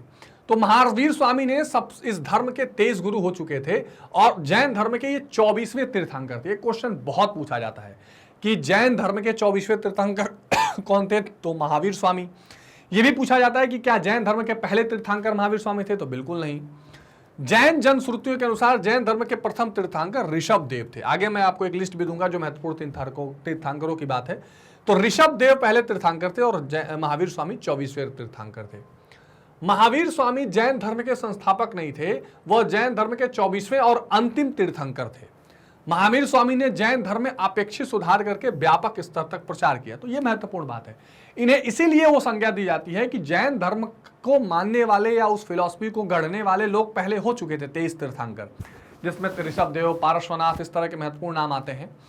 लेकिन इसका व्यापक प्रचार प्रसार और लोगों तक पहुंचाने वाला जो काम था ना, वो महावीर स्वामी ने किया था। इसलिए महावीर स्वामी को इतनी प्रमुख रूप से इसमें स्थान दिया जाता है। महावीर स्वामी का जन्म वैशाली बिहार के निकट कुंडग्राम के क्षत्रिय परिवार में हुआ था और बचपन का नाम वर्धमान था। यह ध्यान रखिएगा, बहुत महत्वपूर्ण बात है। तो बचपन का नाम क्या था? वर्धमान था। महावीर स्वामी के पिता का नाम सिद्धार्थ और गौतम बुद्ध का ही नाम सिद्धार्थ, तो पिता का नाम सिद्धार्थ था और कुंडग्राम के राजा थे। मां की नाम त्रिशला और लिच्छवी के शासक चेटक की बहन थी। ये महत्वपूर्ण जानकारियां हैं जो बहुविकल्पी में पूछ लेता है। आगे आप कभी कोई कॉम्पिटिटिव एग्जाम देंगे यानी नौकरी के लिए परीक्षाएं देंगे, वहां ये सब बहुत पूछा जाता है। इसलिए मैंने बेसिकली जानबूझ के चीजें एनसीईआरटी के साथ, जो कुछ एनसीईआरटी की इंफॉर्मेशन है, कुछ एक आध में ऐड भी आपको बताता हूं। तो महावीर स्वामी की आयु 30 वर्ष थी जब उन्होंने संन्यास धारण किया तथा संन्यास प्राप्ति के लिए तत्पर होने लगे। 13 माह के बाद जाड़े के मौसम में उन्होंने वस्त्र त्याग कर नग्नावस्था में तप किया। कल्पसूत्र और आचरांग सूत्र, जो आगम में हम चर्चा कर रहे थे, इसके अनुसार महावीर स्वामी ने ज्ञान प्राप्ति के लिए कठोर तपस्या की और 12 वर्ष के बाद जंभिय ग्राम के समीप ऋजुपालिका नदी के तट पर साल वृक्ष के नीचे, ध्यान रखिएगा क्वेश्चन पूछा जाता है किस वृक्ष के नीचे उन्हें प्राप्त हुई ज्ञान, तो साल वृक्ष के नीचे महावीर स्वामी को कैवल्य ज्ञान, ये ध्यान रखिएगा, ये जो कैवल्य ज्ञान है, जैसे हिंदू धर्म में होता है मोक्ष या ब्रह्म ज्ञान, मोक्ष तो उससे ऊपर की चीज है, ब्रह्म ज्ञान मान लीजिए, तो यहां पर सबसे महत्वपूर्ण होता है सर्वोच्च या कैवल्य ज्ञान, है ना। इसकी प्राप्ति हुई जिसके कारण उन्हें केवलिन पुकारा गया। तो जैन धर्म में कैवल्य, 2-4 चीजें महत्वपूर्ण है जैन धर्म में, जैसे कैवल्य का ज्ञान, एक शब्द इसमें आएगा जिन, यानी जिसने अपने जितेंद्रियों को जीत लिया हो, अपने इंद्रियों को जिसने जीत लिया हो वो जिन कहलाता था। ठीक है, तो कैवल्य ज्ञान इनको प्राप्त हुआ। अपनी इंद्रिय को जीतने के कारण वो जिन कहलाए और अपने पराक्रम के कारण महावीर कहलाए। तो ये सारे उनके नाम हैं जो उनके साथ जोड़े जाते हैं। महावीर स्वामी इसलिए कहा गया कि उनका इतना बड़ा साहस और पराक्रम था कि उन्होंने अपने इंद्रियों को जीता और कैवल्य ज्ञान प्राप्त किया। ज्ञान प्राप्ति के पश्चात महावीर स्वामी ने धर्मचार का काम किया। महावीर स्वामी को 42 वर्ष की आयु में ज्ञान प्राप्त हुआ और अपने जीवन के अंतिम 30 वर्ष धर्म प्रचार में ही व्यतीत किए। ठीक है, ये इंपॉर्टेंट चीजें हैं महावीर स्वामी से रिलेटेड। उन्होंने काशी, अब ये सब महाजनपद थे, काशी, अंग बिहार में, मगध बिहार में, मिथिला, कौशल आदि राज्यों में घूम घूमकर अपने धर्म का प्रचार किया। 527 ईसा पूर्व में 72 वर्ष की अवस्था पावापुरी में महावीर स्वामी की मृत्यु हो गई। ठीक है, तो ये कुछ इंपॉर्टेंट महावीर स्वामी से संबंधित जानकारियां थी जिनसे आप ध्यान रखिएगा। अब देखिए यहां पर मैंने कुछ तीर्थंकरों का नाम जरूर ऐड किया है। जैसे पहले तीर्थंकर ऋषभ देव थे और हर तीर्थंकर को एक जानवर के प्रतीक चिन्ह से भी दर्शाया गया है और वो क्वेश्चन पूछ लेता है, पीसीएस तक के एग्जाम में पूछता है। जैसे पहले तीर्थंकर ऋषभ देव थे, इनका सांड था प्रतीक चिन्ह।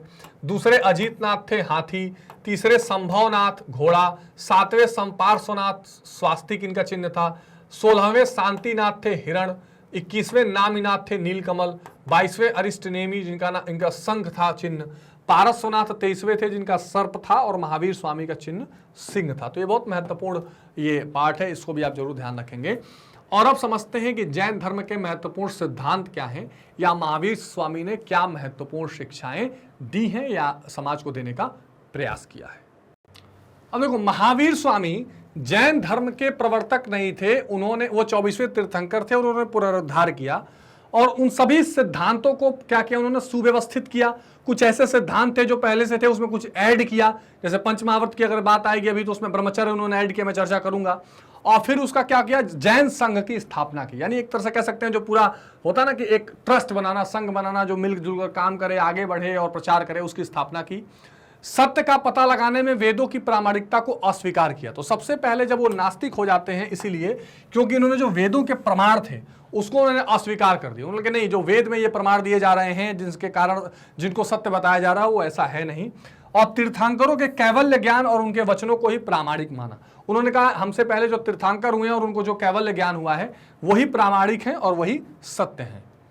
जैन धर्म के प्रमुख सिद्धांत और महावीर स्वामी की शिक्षाओं का अध्ययन आप इन शीर्षकों से कर सकते हैं। जैसे जैन धर्म में एक बहुत महत्वपूर्ण कंसेप्ट आता है त्रिरत्न का। यह त्रिरत्न ऐसा कंसेप्ट है कि जिसको जैन धर्म मानता है कि अगर ये 3 रत्न मनुष्य के जीवन में हो तो वो अपना उद्धार कर सकता है, वो अपने कैवल्य ज्ञान को प्राप्त कर सकता है या उसके जीवन का लक्ष्य ये त्रिरत्नों की प्राप्ति होनी चाहिए।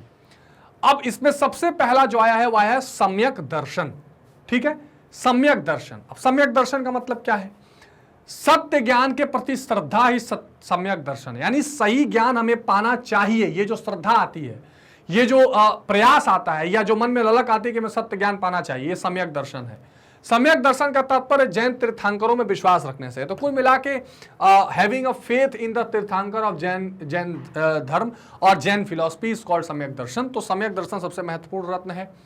फिर आता है सम्यक ज्ञान। सम्यक ज्ञान में आप सत्य असत्य के बीच के भेद को समझ सकते हैं। देखिए दर्शन शास्त्र में एक शब्द आता है सत्य असत्य। सत्य असत्य, असत्य वहीं से आप कह सकते हैं बना। सत्य जो है ये क्या है, ये परमानेंट है, वो सही है, जो हमेशा रहेगा, जो टेम्पररी नहीं है, जो मायाकृत नहीं है। तो सत्य और असत्य क्या है, जो दिख रहा है सही लेकिन सही हो नहीं, ऐसे आसान भाषा में आप समझिए। तो सत्य और असत्य का जो अंतर स्पष्ट कर दे वो ज्ञान सम्यक ज्ञान होता है। और चाहे डायरेक्टली या इनडायरेक्टली जब मनुष्य को इसका ज्ञान हो जाता है कि क्या सत्य है क्या असत्य है, तब उस ज्ञान को हम सम्यक ज्ञान कहते हैं और उसको सम्यक ज्ञान के नाम से पुकारा जाता है। तो दूसरा रत्न सम्यक ज्ञान। तीसरा सम्यक चरित्र। सम्यक चरित्र यानी कुछ ऐसे कार्य भी हैं जिसके लिए शास्त्र में या नैतिक रूप से जिन्हें मना किया गया है, अचरित्रकारी जो कार्य है उनका निषेध, उनको करने से अगर आप बचते हैं तो ये सम्यक चरित्र या आचरण आपका वैसा बनता है। तो त्रिरत्न में फिर से आप समझ लीजिए सम्यक दर्शन, सम्यक दर्शन, सम्यक ज्ञान और सम्यक चरित्र। ये तीन चीजें मुख्य रूप से त्रिरत्न में आती हैं। जैन धर्म के अनुसार यदि व्यक्ति इन त्रिरत्नों को प्राप्त कर लेता है तो अपनी आत्मा को बंधन से मुक्त कर लेता है। ये बहुत महत्वपूर्ण बात है। जैन धर्म इस बात किया है कि बद्ध, देखिए जो सनातन परंपरा या वैदिक परंपरा थी उसमें भी ये माना जाता था कि जो ईश्वर का या जो आत्मा का, परमात्मा का ही एक अंश जीव है। रामचरितमानस में आया है, तुलसीदास ने लिखा है ईश्वर अंश जीव अविनाशी। तो अब उसमें क्या है, इसका मतलब ये होता है कि उस अविनाशी का ही एक अंश है आत्मा या जीव। ठीक है, ये चीज जैन धर्म दूसरे हिसाब से बताती है आपका जो आत्मा वो बद्ध है, आपने इसको जकड़ रखा है, बेड़ियों में अटकी हुई है, उसको अगर आपको मुक्त करना है तो केवल ज्ञान पाना है, उसके लिए ये तीन आपके रत्न जीवन में होने चाहिए। फिर जैन धर्म में एक और बहुत महत्वपूर्ण कंसेप्ट आता है और वो आता है पंच महाव्रत। ठीक है, उनका मानना है तीन रत्न तभी आएंगे या तीन रत्नों के साथ आपको कुछ व्रत लेने चाहिए। पंच महाव्रत की बात होनी चाहिए कि जीवन में ये चीज तो आप कतई अपने साथ लेकर चलें। इस पंच महाव्रत में चार जो व्रत हैं वो पहले ही पारस्वनाथ के आते आते वो आ चुकी थी, जो तीर्थंकर 23वें थे। ऋषभ देव ने उसमें एक और ऐड किया और जैन धर्म में वो 5 महाव्रत बने। कैसे देखते हैं। तो महावीर स्वामी ने जैन धर्म के अनुयायियों को पंच महाव्रत का उपदेश दिया है। इसमें प्रथम 4 व्रत अहिंसा, सत्य, अस्तेय और अपरिग्रह का प्रतिपादन जैन धर्म के 23वें तीर्थंकर पारस्वनाथ ने किया और 5वें व्रत ब्रह्मचर्य का प्रतिपादन महावीर स्वामी ने किया। तो वो कौन कौन से पंच महाव्रत हैं, तो एक तो अहिंसा। तो अहिंसा को आप जानते हैं, अहिंसा को क्या बोलते हैं, नॉन वायलेंस, यानी किसी की हत्या ना हो, किसी को दुख ना पहुंचाया जाए। और जैन धर्म तो अहिंसा का सबसे माने एक्सट्रीम लेवल वो मानते हैं, जितना अहिंसा कर सके उतना मानते हैं। इसलिए वो कोई ऐसी चीज इस्तेमाल नहीं करते जिसको यूज करने में किसी की जान गई हो। वो मतलब पैर रखने से पहले भी सोचते हैं कि किसी की हत्या ना हो रही हो, कीटाणु मर रहे होंगे, इत्यादि इत्यादि। बहुत ज्यादा अहिंसा को फॉलो करते हैं। बौद्ध धर्म में भी अहिंसा का कंसेप्ट है, पर जैन जितना रिजिड नहीं है। फिर आता है सत्य यानी ट्रुथ सॉरी, ये आपको बोलना ही चाहिए। फिर आता है अस्तेय। अस्तेय का मतलब होता है चोरी नहीं करना, कुल मिला जुलाकर कि आप अपने हिस्से के अलावा दूसरा कोई चोरी ना करें। अपरिग्रह चौथा है। अपरिग्रह का मतलब होता है कि आप कोई धन संपत्ति या सांसारिक वस्तुओं का संग्रह ना करें, उसको जुटा के ना रखें। जाहिर सी बात, आप जितना संग्रह करेंगे उतना माया के जाल में फंसते चले जाएंगे। तो अहिंसा, अस्तेय, सत्य और अपरिग्रह, ये 4 ऐसे महाव्रत हैं जो पारस्वनाथ के समय तक आ चुके थे, जो 23वें तीर्थंकर थे। और महावीर स्वामी ने इसमें एक ऐड किया ब्रह्मचर्य। ब्रह्मचर्य जिसको अंग्रेजी में कहते हैं सेलिबेसी। मतलब होता है क्या, मतलब ये होता है कि आप अपने आचरण को ब्रह्म के समान, हालांकि ब्रह्म को जैन धर्म नहीं मानता है, मतलब ये कि आप कुल मिला जुलाकर अपने इंद्रियों को अपने वश में रखें। तो ये 5 तरह के महाव्रत हैं जो जैन धर्म में दिखाई पड़ते हैं या जैन धर्म के सिद्धांत में शामिल किए जाते हैं। तो ये एक हमने जैन धर्म में त्रिरत्न देखा, एक पंच महाव्रत देखा सॉरी। अब इसके आगे देखते हैं। तो अब इन पंच महाव्रतों की थोड़ी चर्चा अगर कर लें तो अहिंसा का अर्थ है जीव मात्र के प्रति दया का व्यवहार करना, जीवों की हत्या न करना। सत्य के अंतर्गत मिथ्या वचन का परित्याग करना आवश्यक था। इस व्रत के अनुसार व्यक्ति को सदैव सत्य बोलना चाहिए। सत्य बोलने के लिए व्यक्ति को लोभ, मोह, माया, क्रोध इत्यादि से दूर रहना चाहिए। ये दूसरा महाव्रत था। अस्तेय मतलब चोरी करना, बिना चुंगी दिए माल बेचना, चोरी का माल बेचना या अपने अधिकार क्षेत्र से बाहर की चीजों का इस्तेमाल करना, यह प्रमुख रूप से अस्तेय का भाग माना जाता था। अपरिग्रह की बात करें तो अपरिग्रह व्रत के अंतर्गत उन सभी वस्तुओं का परित्याग है जिनके द्वारा इंद्रिय सुख की उत्पत्ति होती है। यानी आप चीजों को एक तरह से कह सकते हैं कि चीजों का संग्रह ही मत करिए, हर चीज को त्याग दीजिए। जिससे आपको लगता है कि हम इंद्रियों का सुख भोगेंगे, उन चीजों को त्याग दीजिए। ब्रह्मचर्य का अर्थ है वासनाओं का परित्याग करना, इंद्रिय विषय वासनाओं को त्याग कर संयम का जीवन व्यतीत करना, यह ब्रह्मचर्य है। और किसी भी विद्यार्थी जीवन के लिए बहुत ही महत्वपूर्ण है। इसको आप जरूर देखें, ये एक अच्छी सीख है जो जैन धर्म से हमें सीखनी चाहिए कि हमारी वासनाओं और उस पर कंट्रोल हो और संयम का जीवन हम जिएं। और बाकी ये पांचों महाव्रत जो हैं ये सीखने वाली चीज है और ये बहुत ही महत्वपूर्ण लेसन है जो जीवन में सबको धारण करना चाहिए। दूसरा कंसेप्ट जो जैन धर्म में बहुत महत्वपूर्ण दिखाई देता है, तो एक तो हमने देख लिया क्या जैन धर्म में, एक हमने देख लिया त्रिरत्न, ठीक। दूसरा हमने देख लिया पंच महाव्रत, पंच महाव्रत। और तीसरा हम इसमें देखते हैं जैन धर्म में अनीश्वरवाद। अनीश्वरवाद मतलब सीधा है कोई ईश्वर नहीं है, ईश्वर जैसी किसी चीज पर यकीन नहीं है। तो जैन धर्म ईश्वर को सृष्टि के रचयिता एवं पालनकर्ता के रूप में स्वीकार नहीं करता है। जैन धर्म के अनुसार संसार अनादि और अनंत है और 6 द्रव्यों से मिलकर बना है। देखिए हर जो भी धर्म है ना हमारे यहाँ, जो भी दर्शन बताए गए हैं, जैन, बौद्ध या आस्तिक में भी जो मैंने आपको बताया कि वेदांत, मीमांसा, वो जब ये बताते हैं ना कि किस चीज से क्या चीजें, दुनिया कैसे बनी है किन किन चीजों से, तो उसको बोलते हैं मेटा, उसको उसका एक तरह से कह सकते हैं कि मेटाफिजिकल जो जानकारी है इससे संबंधित जोड़ते हैं। तो उस स्थिति में जो मेटाफिजिकल जानकारी जैन धर्म देता है उसमें यह बताता है कि इसमें आकाश, काल, धर्म, अधर्म, पुद्दुल, जीव द्वारा ये सारी चीजें बनी हैं, क्या जो पूरी दुनिया या संसार है। जैन धर्म के अनुसार ईश्वर नाम की कोई ऐसी सत्ता नहीं है जीव जंतुओं के सुख या दुख की निर्धारण जो करती हो। जैन धर्म के अनुसार केवल स्वकर्मों से ही सुख दुख मिलता है। और ये जो पुद्गल है ये बहुत महत्वपूर्ण है, इसकी चर्चा आगे जैन धर्म में बहुत आती है। आत्मवादिता, जैन धर्म आत्मा के अस्तित्व को स्वीकार करता है, ये इंपॉर्टेंट है, आत्मा को वो मानता है। जैन धर्म के अनुसार न केवल मनुष्य और जानवरों में बल्कि हर जीव में, पेड़ पौधे में भी आत्मा का वास है और वो मानता है कि आत्मा बद्ध है, इसको मुक्त करना है तो आपको कैवल्य ज्ञान मान चाहिए और उसके लिए वो सारे उपाय बताए गए हैं, त्रिरत्न लाइए, पंच महाव्रत लाइए। इंपॉर्टेंट, वेदों में अविश्वास, तो एक तो ईश्वर को नहीं मानेगा, दूसरा वेद को नहीं मानेगा। तो जैन धर्म के अनुयायी वेदों में विश्वास नहीं करते, वेदों में ईश्वर और सृष्टि के बारे में जो कुछ कहा गया है उस पर इनका विश्वास नहीं है।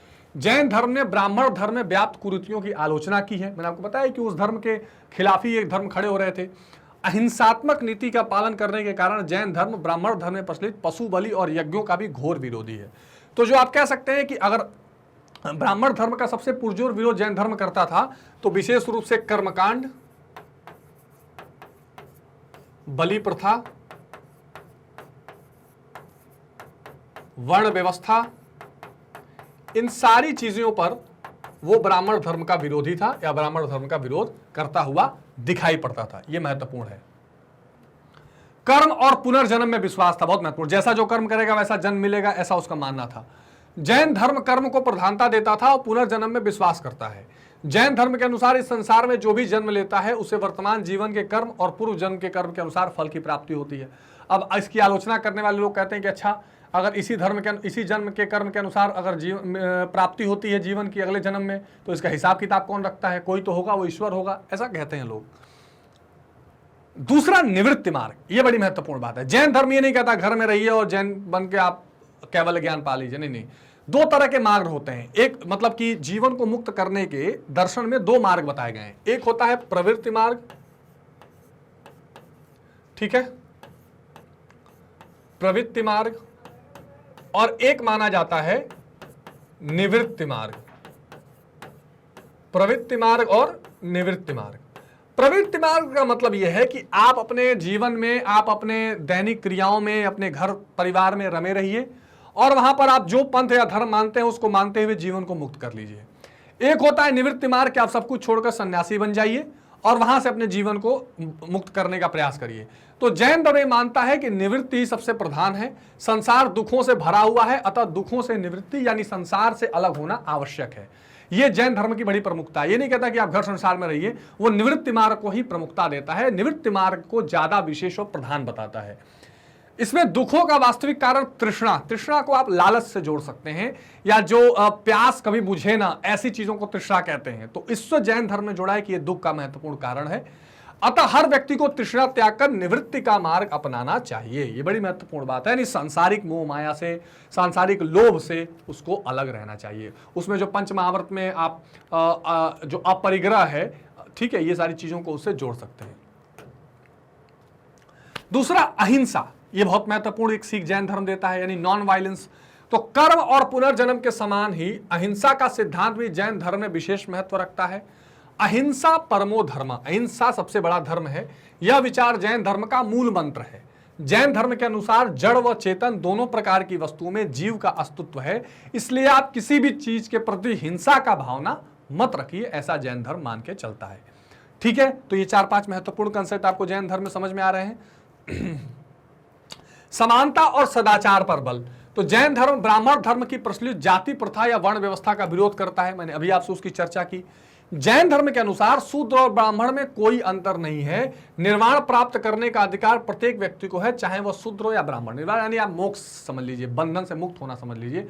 उनका यह मानना है कि हर व्यक्ति को इसका अधिकार है, कोई व्यक्ति इसके लिए अयोग्य नहीं है। तो समानता और सदाचार पर बल देता है। इसमें निर्वाण का कंसेप्ट है। अब निर्वाण का कंसेप्ट क्या है समझिए। जैन धर्म में निर्माण अथवा मोक्ष प्राप्ति को ही जीवन का अंतिम लक्ष्य माना गया है। निर्वाण मत समझिएगा। महावीर स्वामी के अनुसार कर्म बंधन से मुक्ति पाना ही मोक्ष या निर्वाण है।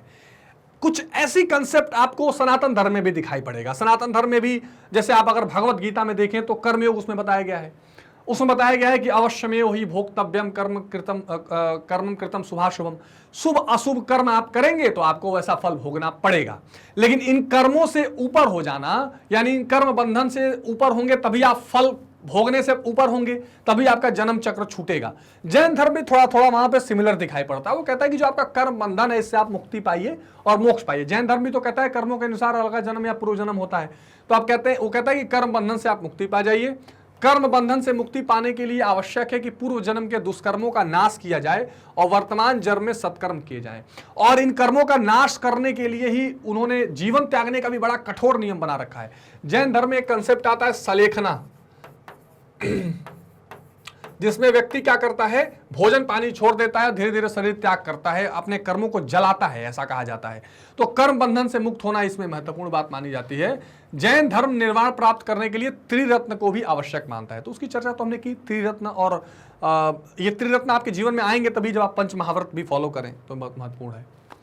महावीर स्वामी का, अच्छा अब अगर प्रसार करने का पूरा तरीका देखिए कैसे उन्होंने जैन धर्म का प्रचार प्रसार किया, ये भी थोड़ा सा इंपॉर्टेंट है जानना। तो महावीर स्वामी ने समाज के सभी वर्गों में अपने धर्म का प्रचार करने का प्रयास किया था। जैन धर्म को संगठित करने और इसके और अधिक प्रसार करने के लिए महावीर स्वामी ने जैन संघ की स्थापना की। जैन संघ वो संघ थे जहां पर लोग इकट्ठे रहते थे और जहां से वो क्या करते थे, अपने धर्म का प्रचार प्रसार करते थे। महावीर स्वामी के समय में जैन धर्म कौशल महाजनपद, जो आज अयोध्या का पूरा जिला है, श्रावस्ती उसकी राजधानी थी, विदेह, मगध, ठीक है, यानी ये पटना पाटलिपुत्र मिथिला का क्षेत्र, और अंग जो आज आप बिहार में मुंगेर वगैरह वाले इलाका देखते हैं, काशी यानी बनारस, मिथिला, इन राज्यों और उनके समीपवर्ती क्षेत्रों में लोकप्रिय हो गया था। ठीक, मौर्य वंश और गुप्त वंश के शासनकाल के मध्य में जैन धर्म पूर्व में उड़ीसा से लेकर पश्चिम मथुरा तक फैला हुआ था। ठीक बात है। और खास करके मौर्य वंश में तो चंद्रगुप्त मौर्य ने जैन धर्म को अपना भी लिया था। ठीक है, तो ये इंपॉर्टेंट है। महावीर स्वामी के मृत्यु के लगभग 200 वर्ष बाद जैन धर्म 2 संप्रदाय में बट गया। तो वो 2 संप्रदाय कौन बने? दिगंबर जैन और श्वेतांबर जैन। अब हुआ ये कि बीच में बहुत बड़ा अकाल पड़ा और कुछ भाग उसका जो यहाँ का जगह था जहां जैन धर्म पनपा था वहां से दूर चला गया।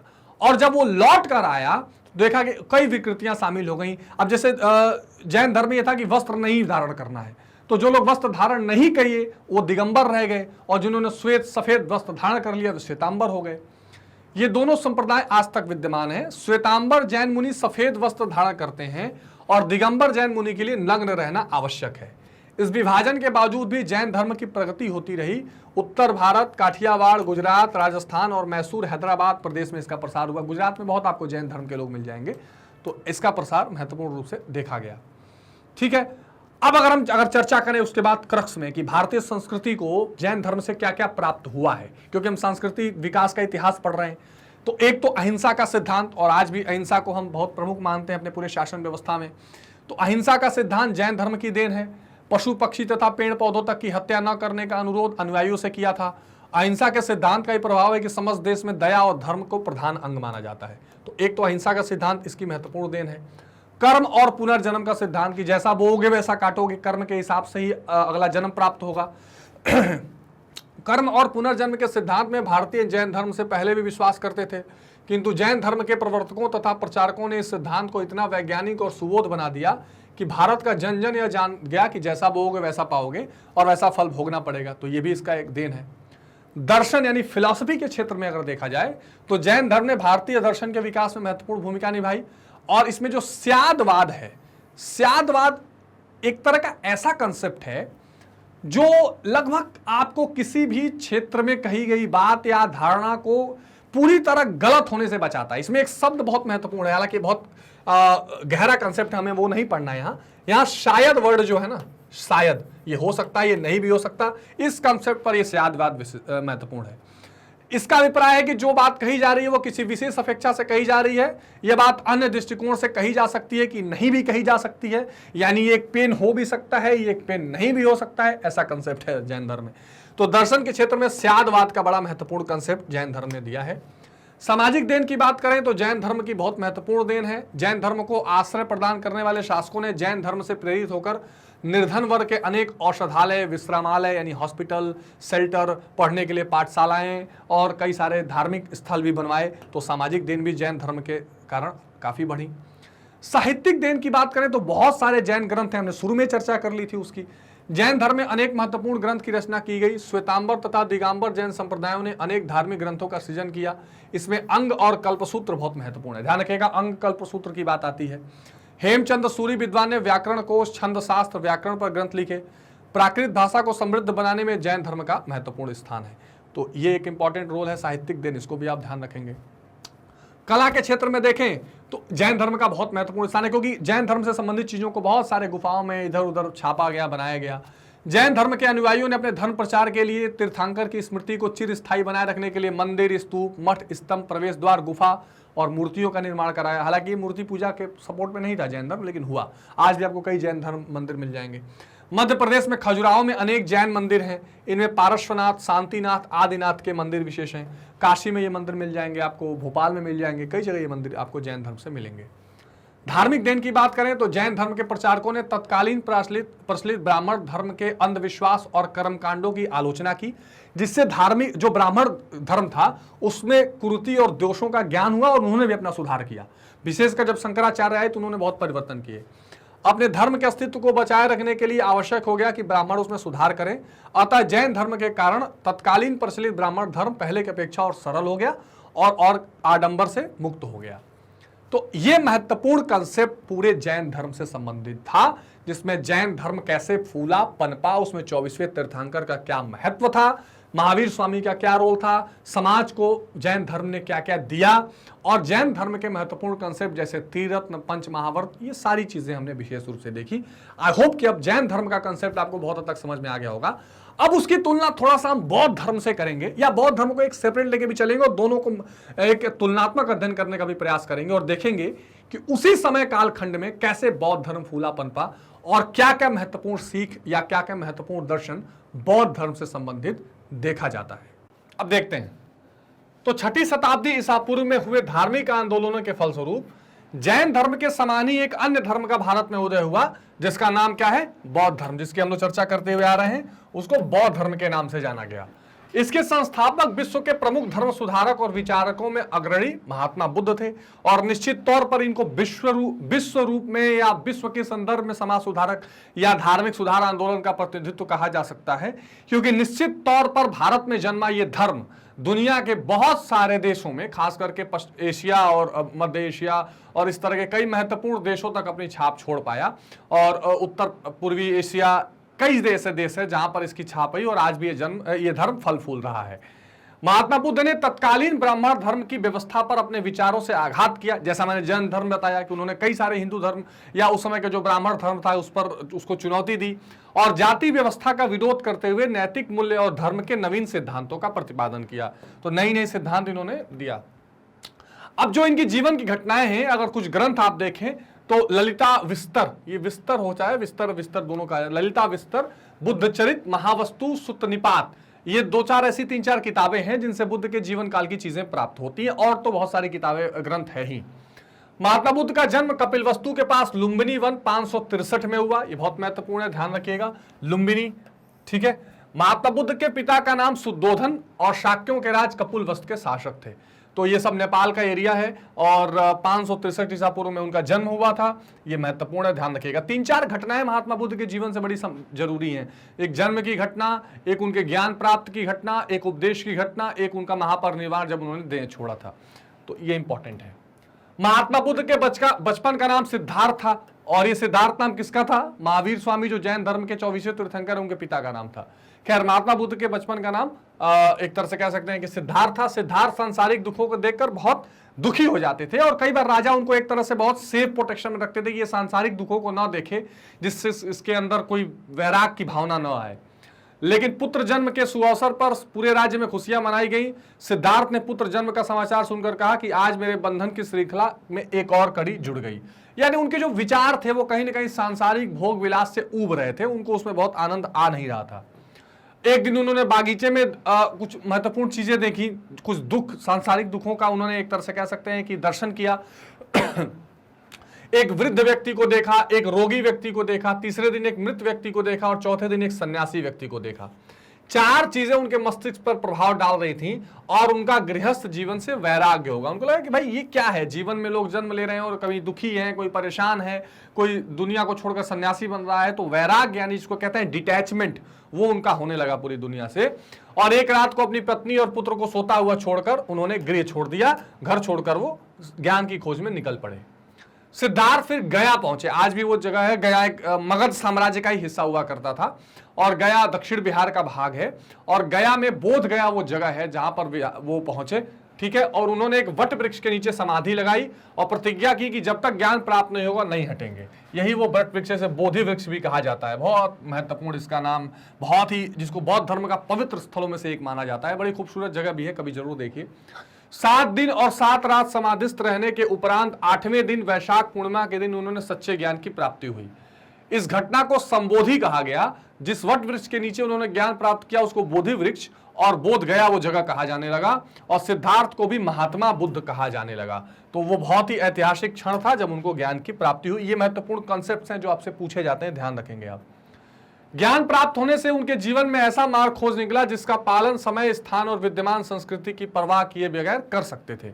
यानी जो संस्कृति है उसमें वो बाधक नहीं थी उनके ज्ञान प्राप्ति की चीज, या जो समय या सामाजिक स्थितियां थी वो उनके जिसको कह सकते हैं कि उसका पालन करने में, जो चीज उनको पता चली थी उसका पालन करने में कोई चीज बाधक नहीं बन रही थी।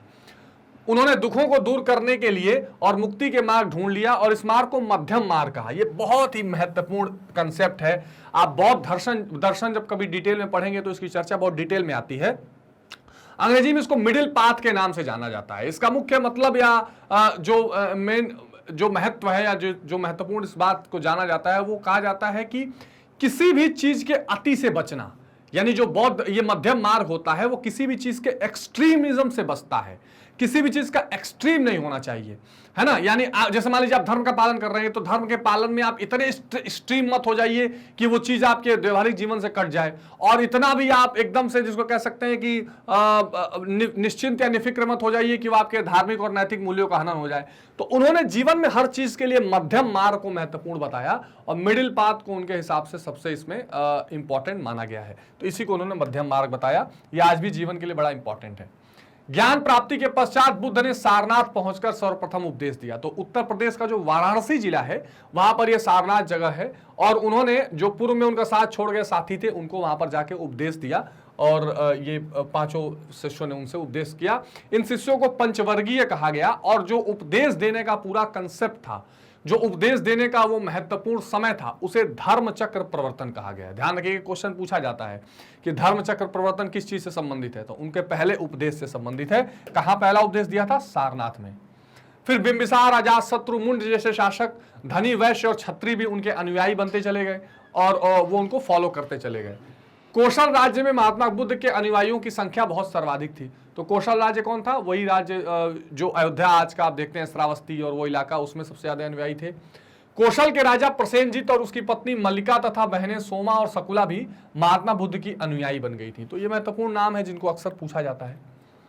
महात्मा बुद्ध कपिलवस्तु भी गए, वहां उनकी पत्नी और पुत्र ने भी उनको अपना गुरु मान लिया और उनके शिष्य बन गए।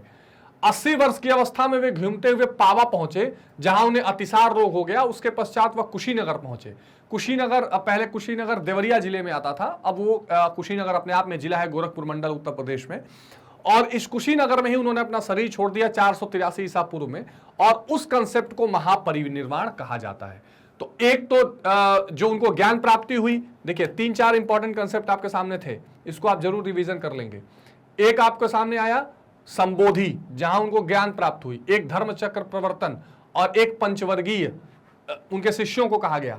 और धर्म चक्र प्रवर्तन जब ज्ञान प्राप्त हुआ और जब उन्होंने शरीर छोड़ा तो महापरिनिर्वाण। ये 3-4 चीजें आपको बहुत ध्यान रखनी है, ये बार बार क्वेश्चन एग्जाम में पूछे जाते हैं। अब गौतम बुद्ध के सिद्धांत या उनकी शिक्षाएं क्या हैं, जरा सा इस पर बात कर लेते हैं। तो महावीर स्वामी की भांति महात्मा बुद्ध ने भी अपने विचारों का प्रचार मौखिक रूप से ही किया है, मतलब मुंह जवानी लोगों को बताया है। कुछ समय पश्चात उनके निकटतम शिष्यों ने उनके उपदेश और वचनों का संकलन त्रिपिटक में कर दिया था। त्रिपिटक कहते हैं, मैंने आपको शुरू में, इस चैप्टर के शुरू में बता दिया था, 3 तरह के महत्वपूर्ण ग्रंथ, और त्रिपिटक बौद्धों के पाली भाषा में लिखे गए आदि ग्रंथ से हैं, तो ये बहुत महत्वपूर्ण है। इसमें विनय पिटक, यानी जिसमें आप कह सकते हैं कि संघों का नियम, अभी हमने चर्चा की थी, जो उनका संघ था उसके नियम थे। सुत्त पिटक, जिसमें बुद्ध के उपदेश हैं।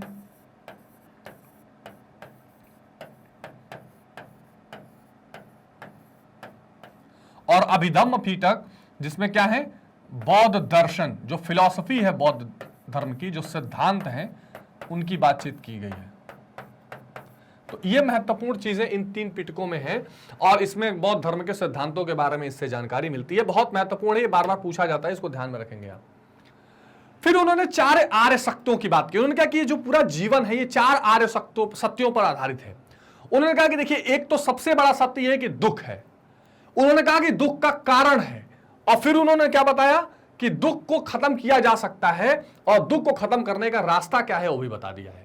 ये 4 आर्य सत्य उन्होंने बताए हैं। तो दुख, महात्मा बुद्ध के अनुसार व्यक्ति के जीवन में दुख ही दुख है, और उनका मानना था कि क्षणिक खुशियों को हमें खुशी सुख नहीं मानना चाहिए। यानी कुल मिलाकर वो सांसारिक जीवन के खुशियों को खुशी नहीं मानते थे। उन्होंने कहा महात्मा बुद्ध के अनुसार दुख का मूल कारण तृष्णा, मोह और माया। उन्होंने कहा कि दुख समुदाय नहीं, दुख है, दुख का कारण भी है, इसको कारण मानते हैं। और कारण यह है कि आप जो दुनिया से मोह माया कर बैठे हैं, आपकी जो लालसा है, इच्छा है, प्यास है, यही सारा इसका कारण है, और इससे आप स्वार्थी बनते चले जाते हैं। फिर उन्होंने दुख निरोध बताया है। उन्होंने कहा कि दुख निरोध को ही निर्वाण माना है, यानी जो आपके जीवन में दुख है, उन दुखों को अगर आप हटा लेते हैं तो समझिए आपका निर्वाण हो गया। उन्होंने कहा कि संसार में दुख है, दुख का कारण है, इस दुख के कारण से अपने आप को हटा के दुख को खत्म करना ही आपका निर्वाण है। ठीक, उनका मानना था कि तृष्णा को समाप्त कर दिया जाए तो जन्म मरण के बंधन से आप मुक्त हो जाएंगे। और फिर उसके लिए उन्होंने क्या बताया? दुखों पर विजय प्राप्त करने का मार्ग है दुख निरोध का मार्ग। कोई व्यक्ति इस मार्ग का अनुसरण करके दुखों पर विजय प्राप्त कर सकता है, और जो मार्ग बताया उसे दुख निरोध गामिनी प्रतिपदा के नाम से जाना जाता है। क्या नाम से जाना जाता है? दुख निरोध गामिनी प्रतिपदा के नाम से। और उसमें महत्वपूर्ण फिर अष्टांगिक मार्ग आता है, और उन्होंने कहा कि इस अष्टांगिक मार्ग को आप फॉलो अगर करें तो भी आप दुख निरोध से बाहर आ जाएंगे, यानी आपका जो दुख है, जो आप निर्वाण पाना चाहते हैं, वो पा लेंगे। अष्टांगिक मार्ग का मतलब 8 मार्ग या तरीके बताए हैं। तो महात्मा बुद्ध ने दुखों से मुक्ति प्राप्त करने और निर्वाण प्राप्त करने के लिए इन अष्टांगिक मार्गों का पालन करना महत्वपूर्ण बताया। देखिए, अष्टांगिक मार्ग की चर्चा दर्शन शास्त्र में 2 जगह आती है। एक आती है पतंजलि के योग सूत्र में, ठीक है। एक इसमें जो उन्होंने योग है, इसमें भी अष्टांगिक मार्ग की बात बताया है, यम, नियम, आसन, प्रत्याहार, धारणा, ध्यान, समाधि, ऐसा करके। और एक अष्टांगिक मार्ग बौद्ध धर्म में बुद्ध ने बताया है। तो इसमें आप कंफ्यूज मत होइएगा। तो अब इस अष्टांगिक मार्ग को देख लेते हैं जो बौद्ध धर्म है। तो सबसे पहला इसमें है सम्यक दृष्टि। मिथ्या दृष्टि को त्याग कर यथार्थ स्वरूप पर ध्यान देना सम्यक दृष्टि, यानी जो आप मोह माया या असत या जो क्षणभंगुर संसार है इस पर दृष्टि मत रखिए, जो सत्य है उस पर दृष्टि रखिए। सम्यक संकल्प यानी कामना और हिंसा से मुक्त आत्म कल्याण का निश्चय करना, यानी पहले दृष्टि ठीक करिए फिर संकल्प करिए कि हमें अपना कल्याण करना ही करना है। फिर सम्यक वाक यानी व्यक्ति को जो अप्रिय वचन है, जो दूसरे की निंदा करने वाली बात है, जो गलत बातें हैं वो करने से बचना चाहिए। वाक मतलब बोलना, तो सही वाक यानी सही बोलचाल करनी है। सम्यक कर्मांत यानी आपका जो कर्म है, कर्म की बात जैन धर्म में भी हुई है, बौद्ध धर्म में भी हुई है, तो आपका कर्म पवित्र और शुद्ध होना चाहिए। इसमें हिंसा नहीं होना चाहिए, द्रोह दुराचरण और गलत कर्म से बचना चाहिए, सत्कर्म पर ध्यान देना चाहिए। सम्यक आजीविका, इसका मतलब आप जीविका पार्जन यानी कि अपना जीवन जीने के लिए कोई अच्छा जीविका चुनिए, ईमानदारी से काम करके अपना जीवन जी लीजिए। सम्यक व्यायाम यानी आप अपने प्रयत्न करते रहिए, शारीरिक मेहनत या परिश्रम करते रहिए और सही दिशा में उसको करते रहिए। सम्यक स्मृति यानी दुर्गुण भावों के प्रति अचेत रहना, यानी जो हमारी स्मृति है, हमारी सोचने समझने की जो क्षमता है, इसमें हमेशा हम सही बातों को ही रखें और जो दुर्गुण बातें हैं या दुर्गुण संसार है उसको अपने बुद्धि से हमेशा विचारों को अलग रखें। और सम्यक समाधि, जब ये 7 नियम आप पालेंगे तो अपने चित्त की प्रवृत्ति को ईश्वर में लगाइए, ध्यान करिए, समाधि में बैठिए। ये 8 मार्ग उन्होंने बताए हैं जिसको अष्टांगिक मार्ग कहा गया है। हम ऐतिहासिक दृष्टि से पढ़ रहे हैं, बहुत ज्यादा दर्शन में नहीं जा रहे हैं। हर बात पर एक अलग लेसन किया जा सकता है, अलग सेशन किया जा सकता है। तो ये महत्वपूर्ण जो है अष्टांगिक मार्ग उन्होंने बताया, जिसको आप एक बार फिर देख लीजिए। सम्यक दृष्टि, सम्यक संकल्प, सम्यक वाक, सम्यक कर्मांत, सम्यक आजीविका, सम्यक व्यायाम, सम्यक स्मृति और सम्यक समाधि। ठीक है, ये 8 महत्वपूर्ण अष्टांगिक मार्ग हैं। फिर मध्यम मार्ग की बात आती है, जिसकी मैं चर्चा आपसे कर रहा था, जिसको मिडिल पाथ कहते हैं बुद्धिज्म में। यानी इसका कुल मिला के मतलब होता है अति से बचा जाए, एक्सट्रीमिज्म से बचा जाए, किसी भी चीज का अति नहीं होना चाहिए, बीच का रास्ता निकालिए। तो सांसारिक विषयों में लिप्त रहकर भी ज्ञान की प्राप्ति की जा सकती है और निर्वाण या ज्ञान प्राप्त करने के लिए मध्यम मार्ग को ही अपनाना चाहिए। ठीक है, ये बुद्ध की फिलॉसफी थी या बुद्ध के महत्वपूर्ण सिद्धांतों में आप ध्यान रखेंगे इसको। फिर उन्होंने एक बहुत महत्वपूर्ण चीज बताई, 10 सील। महात्मा बुद्ध ने आचरण की पवित्रता और नैतिकता के लिए 10 सील बताए हैं। जैसे कर्म की बात की ना कि आप सही कर्म करिए, तो उसमें 10 सील एक व्यक्ति में होना चाहिए। अहिंसा व्रत का पालन करना, जिसको आप नॉन वायलेंस कह सकते हैं। सदा सत्य बोलना, ये जैन धर्म में भी आपने देखा था। अस्तेय या चोरी ना करना, अपरिग्रह या वस्तुओं का संग्रह ना करना, ये जैन धर्म में भी आपने देखा था पंचकर्म में। तो ये महत्वपूर्ण है। ठीक है, और क्या भाई बचा है? ब्रह्मचर्य या भोग विलास से दूर रहना, नृत्य गायन का त्याग करना, सुगंधित पदार्थों का त्याग। ये क्यों किया जा रहा है? इसलिए किया जा रहा है कि आप जीवन के इस आनंद, यानी जैसे आप नृत्य गायन कर रहे हैं, आप सुगंध ले रहे हैं, इस भोग और आनंद से आप बचें, आपको ये सारी चीजें असत्य दिखाई दें। असमय भोजन का त्याग, यानी किसी समय हम भोजन कर ले रहे हैं, इसका त्याग करना। कोमल सैया का त्याग करना, यानी अपने आप को बहुत आराम नहीं देना। कामिनी और कांचन का त्याग करना, ये सारे, यानी कि बहुत, जिसको धन संपदा वैभव कहते हैं और स्त्री सुख कहते हैं, इन सब चीजों का आपको क्या करना चाहिए? त्याग करना चाहिए, ताकि ये 10 सील आपके अंदर ये रहने ही चाहिए और इससे आप जीवन को सफल बना सकते हैं। ये बुद्ध की बड़ी महत्वपूर्ण फिलॉसफी थी। देखिए, दर्शन शास्त्र की अगर हम क्लास कर रहे होते तो बहुत डिटेल में इसको पढ़ते। मैं ऐतिहासिक दृष्टि से महत्वपूर्ण बातें आपको बताते चल रहा हूं, तो ये आपको ध्यान रखना है। फिर उन्होंने क्षणिकवाद की बात की। क्षणिकवाद का मतलब ये कि जीवन जो है, ये संसार जो है क्षणभंगुर है, आप इसको स्थायी मत मानिए। यानी the world is not permanent, so don't deal it is a permanent place, right. Mahatma Buddha द्वारा प्रतिपादित बौद्ध दर्शन क्षणिकवादी दर्शन है। उनके अनुसार संसार क्षणभंगुर है, यानी क्षणभंगुर मतलब कभी भी खत्म हो जाएगा, ऐसी कोई कल्पना नहीं है। फिर अनात्मवाद, जैसे वो एक तरह से बुद्ध जो है आत्मा के अस्तित्व में विश्वास नहीं करते हैं। यहाँ थोड़ा सा जैन धर्म से इनका दूरा हो जाता है। जैन धर्म क्या कहता है? आत्मा बद्ध है, वो मानता है। महात्मा बुद्ध का मानना था कि शरीर के नष्ट हो जाने पर आत्मा का कोई वस्तु शेष नहीं रह जाता है, इसलिए आत्मा आत्मा जैसी कोई चीज नहीं है। बहुत क्लियर कट बात है। ठीक है, फिर कर्म और पुनर्जन्म का सिद्धांत, यहां भी ये जैन धर्म से मैच करते हैं। महात्मा बुद्ध का मानना था कि व्यक्ति जैसे कर्म करता है उसी के अनुसार वह उच्च अथवा निम्न योनि में प्रवेश करता है। यदि वह अच्छे कर्म करता है तो उसे दुखों से मुक्ति मिल जाती है, मोक्ष की प्राप्ति हो जाती है, और बुरे कर्म करेगा तो बार बार उसको जन्म लेना पड़ेगा, अलग अलग योनि में अलग अलग आपको जन्म मिलेगा। तो ये महत्वपूर्ण बुद्ध का सिद्धांत है, इसको भी ध्यान रखिएगा। मैंने हेडिंग वाइज बनाया हुआ है, आप सारे हेडिंग्स नोट करके नोट्स भी बना सकते हैं। अनिश्वरवाद, अगेन जैनिज्म जैसा कि वो किसी ईश्वर में या मूर्ति पूजा में विश्वास ही नहीं था। महात्मा बुद्ध ने ईश्वर के अस्तित्व को अस्वीकार किया है। तो ना उन्होंने वेद माना है, वेद में भी अविश्वास है, ना ईश्वर माना है, इसलिए ये क्या है, नास्तिक दर्शन है, जिसकी चर्चा हमने शुरू में की थी। तो बुद्धिज्म भी क्या है, नास्तिक दर्शन के रूप में माना जाता है, यानी भारत में जो नास्तिक दर्शन है उसमें इसका नाम आता है।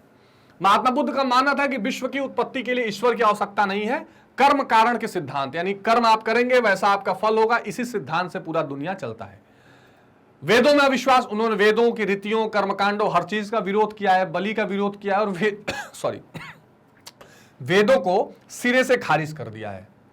जाति प्रथा का विरोध, अब ये तो वही कंसेप्ट थे जिनसे बुद्ध धर्म पनपा, तो विरोध तो करना ही था कि किसी तरह की जाति का भेदभाव। महात्मा बुद्ध जाति प्रथा के विरोधी थे, मनुष्यों में समानता में विश्वास करते थे और मनुष्य समान है, जाति के आधार पर कोई छोटा बड़ा नहीं है, ये उनका मानना था। निर्वाण, महात्मा बुद्ध के अनुसार मानव जीवन का अंतिम लक्ष्य निर्वाण है और उसके लिए उन्होंने अष्टांगिक मार्ग, जो मैंने आपको बताया, उसका अनुसरण करने के लिए बोला है। निर्वाण प्राप्त करके ही मनुष्य जन्म मरण के कष्टों से छुटकारा पा सकता है। तो ये बहुत महत्वपूर्ण बात है, ठीक है। हाँ, अब इसके बाद ये तो बुद्ध के सिद्धांतों की हमने एक ओवरव्यू देखी, चर्चा की। अब हम थोड़ा सा चर्चा करेंगे कि जो संघ था, बौद्ध संघ था, उसमें उनके अनुयायी कौन रहे और क्या क्या उन्होंने फॉलो किया, क्या क्या चीजें थी। तो महात्मा बुद्ध ने धर्म प्रचार का प्रचार करने के लिए एक बौद्ध संघ की स्थापना की, ठीक है। उन्होंने एक तरह से कह सकते हैं आप कम्युनिटी बनाई, बौद्ध संघ, जो जा जाकर प्रचार करते थे। उनके दो प्रकार के शिष्य थे, भिक्षु और उपासक, यानी एक थे जो भिक्षा मांगते थे, घूमते थे, और एक उपासना करते रहते थे, तो गृहस्थ लोग रहते थे। उन्होंने भिक्षुओं को संघ के रूप में संगठित किया। महात्मा बुद्ध ने संघ का संगठन जनतांत्रिक के आधार पर किया। तो उपासक गृहस्थ रहते थे और भिक्षु वहां पर संघ में रहते थे, वहीं ध्यान लगाते थे, भिक्षा मांगते भी थे।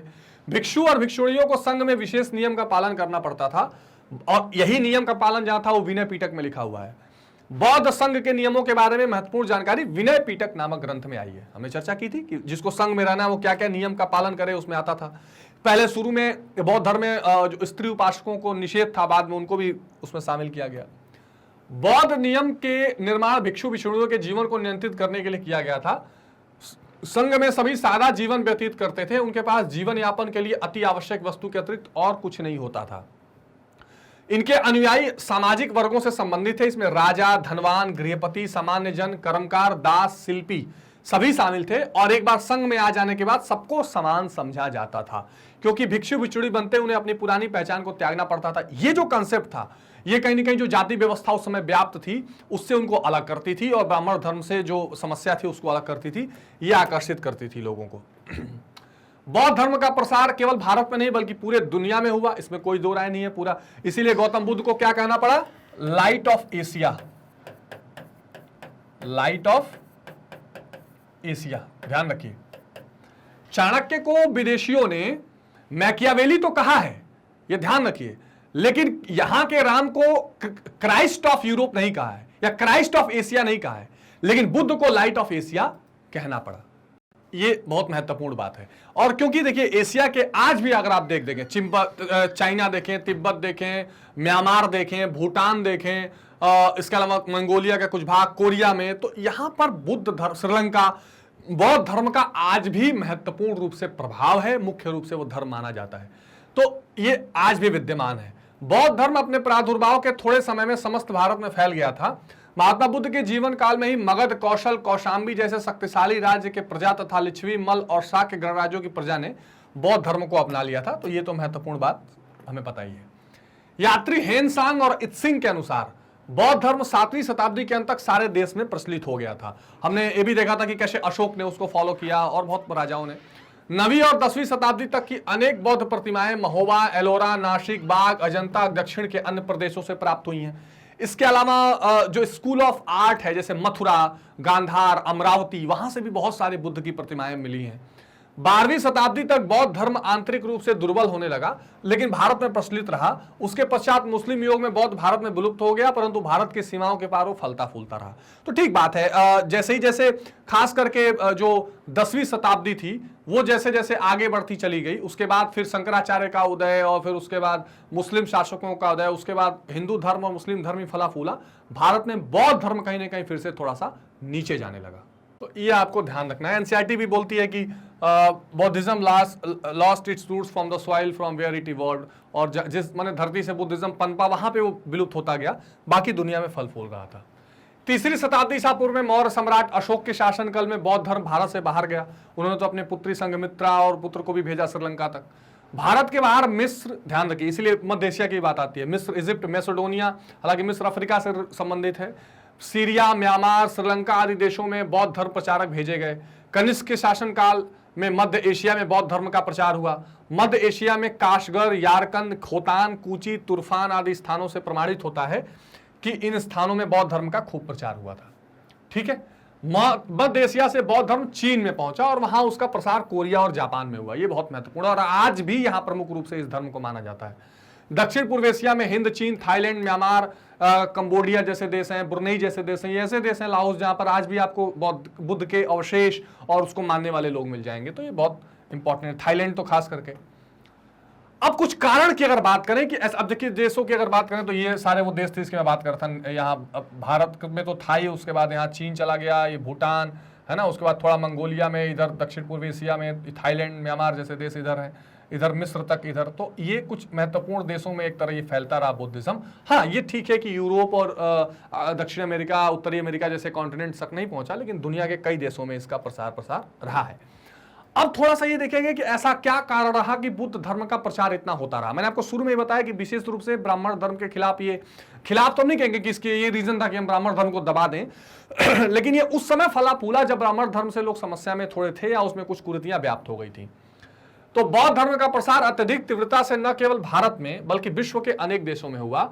इसमें श्रीलंका, चीन, जापान, जावा, सुमात्रा, ये सब पूरा जो नीचे का जावा सुमात्रा वाला इलाका है, ठीक, अनेक देश थे जहां बौद्ध धर्म को अपनाया गया। और उसके प्रसार के कारण देखें तो तत्कालीन प्रचलित धर्म, उस समय के जो प्रचलित धर्म थे वो कहीं ना कहीं उतने ठीक से नहीं काम कर रहे थे या लोग उससे थोड़ा असंतुष्ट थे। बौद्ध धर्म की सरलता और व्यवहारिकता, जो प्रैक्टिकलिटी थी, मतलब जैसे मध्यम मार्ग को ही आप ले लीजिए, वो किसी भी चीज के अति से बचता था, तो लोगों को प्रैक्टिस करना आसान था, है ना। और इसकी जो सरलता थी कि सभी इसमें समान हैं, कुछ नियम कानून बनाए गए हैं, उस हिसाब से सब लोग रह सकते हैं, कोई मूर्ति पूजा नहीं, कोई बलि नहीं, कुछ नहीं, तो आसान था। उदारता और सहिष्णुता थी, सबको लेके चलने वाली बात। महात्मा बुद्ध का आकर्षक व्यक्तित्व तो इंपॉर्टेंट होता ही है। आप किसी भी व्यक्ति को तभी फॉलो करेंगे जब उसकी पर्सनैलिटी आपको अट्रैक्ट करेगी, और उनकी बातें, उनकी पर्सनैलिटी इस तरह की थी। लोक भाषा का उपयोग, जो भाषा लोग समझते थे, प्राकृत और इस तरह की पाली, उस भाषाओं का इस्तेमाल होता था। धर्म प्रचार की रोचक शैली थी, उनका जो उपदेश देने का तरीका था वो बहुत अट्रैक्टिव था। मध्यम मार्ग का अनुसरण, जिसकी बात मैं कर रहा था, यानी किसी भी तरह के अति से बचने की बात की जा रही थी। राजकीय संरक्षण, मतलब कई सारे ऐसे राजा और शासक थे जो इस धर्म को संरक्षण या सहायता प्रदान कर रहे थे या उनको अपने अंदर फलने फूलने का मौका दे रहे थे। बिंबिसार, अशोक जैसे नाम आते हैं। बौद्ध संघ, हर जगह पर संघ बनाए गए, वहां लोग जुड़ते चले गए। बौद्ध सभाओं का योगदान, सभा कर करके लोगों को आकर्षित किया जा रहा था। तो और खास करके जो 3 सभाएं खास करके की गई, जो संगति जिसको कहते हैं, उसका भी महत्वपूर्ण इंपॉर्टेंट है, इसकी चर्चा करेंगे। तो 4 संगतियां हुई, तो बौद्ध धर्म के 4 बौद्ध सभाओं ने भी महत्वपूर्ण योगदान दिया और उससे काफी लोग उससे जुड़ते चले गए। अब इन बौद्ध सभाओं को बौद्ध संगति के नाम से जाना जाता है, एक तरह से काउंसिल ऑफ मीटिंग, जिसको जैसे इस्लाम में मरगज होता है, जैसे सत्संग होता है या धर्म संसद होता है हिंदू धर्म, उसी तरह यहाँ पे बौद्ध संगति होती थी। तो प्रथम बौद्ध संगति, और ये बहुत क्वेश्चन पूछा जाता है, प्रथम बौद्ध संगति महात्मा बुद्ध के मृत्यु के कुछ पश्चात साल 483 ईसा पूर्व में हुई और उसकी अध्यक्षता कश्यप ने की थी और 500 भिक्षुओं ने भाग लिया था। इसमें बौद्ध सभा में बौद्ध धर्म के सिद्धांतों को विनय पीटक और अभिधम्म पीटक नामक ग्रंथों में संकलित कर दिया गया। जो त्रिपिटक आप देखते हैं, ये गौतम बुद्ध के जाने की बात की बात थी कि संघ के क्या नियम रहेंगे, वो विनय पीटक में चला गया और बुद्ध के उपदेशों को और उनके दर्शन को अभिधम्म पीटक में डाल दिया गया, तो यहां पर संकलित किया गया।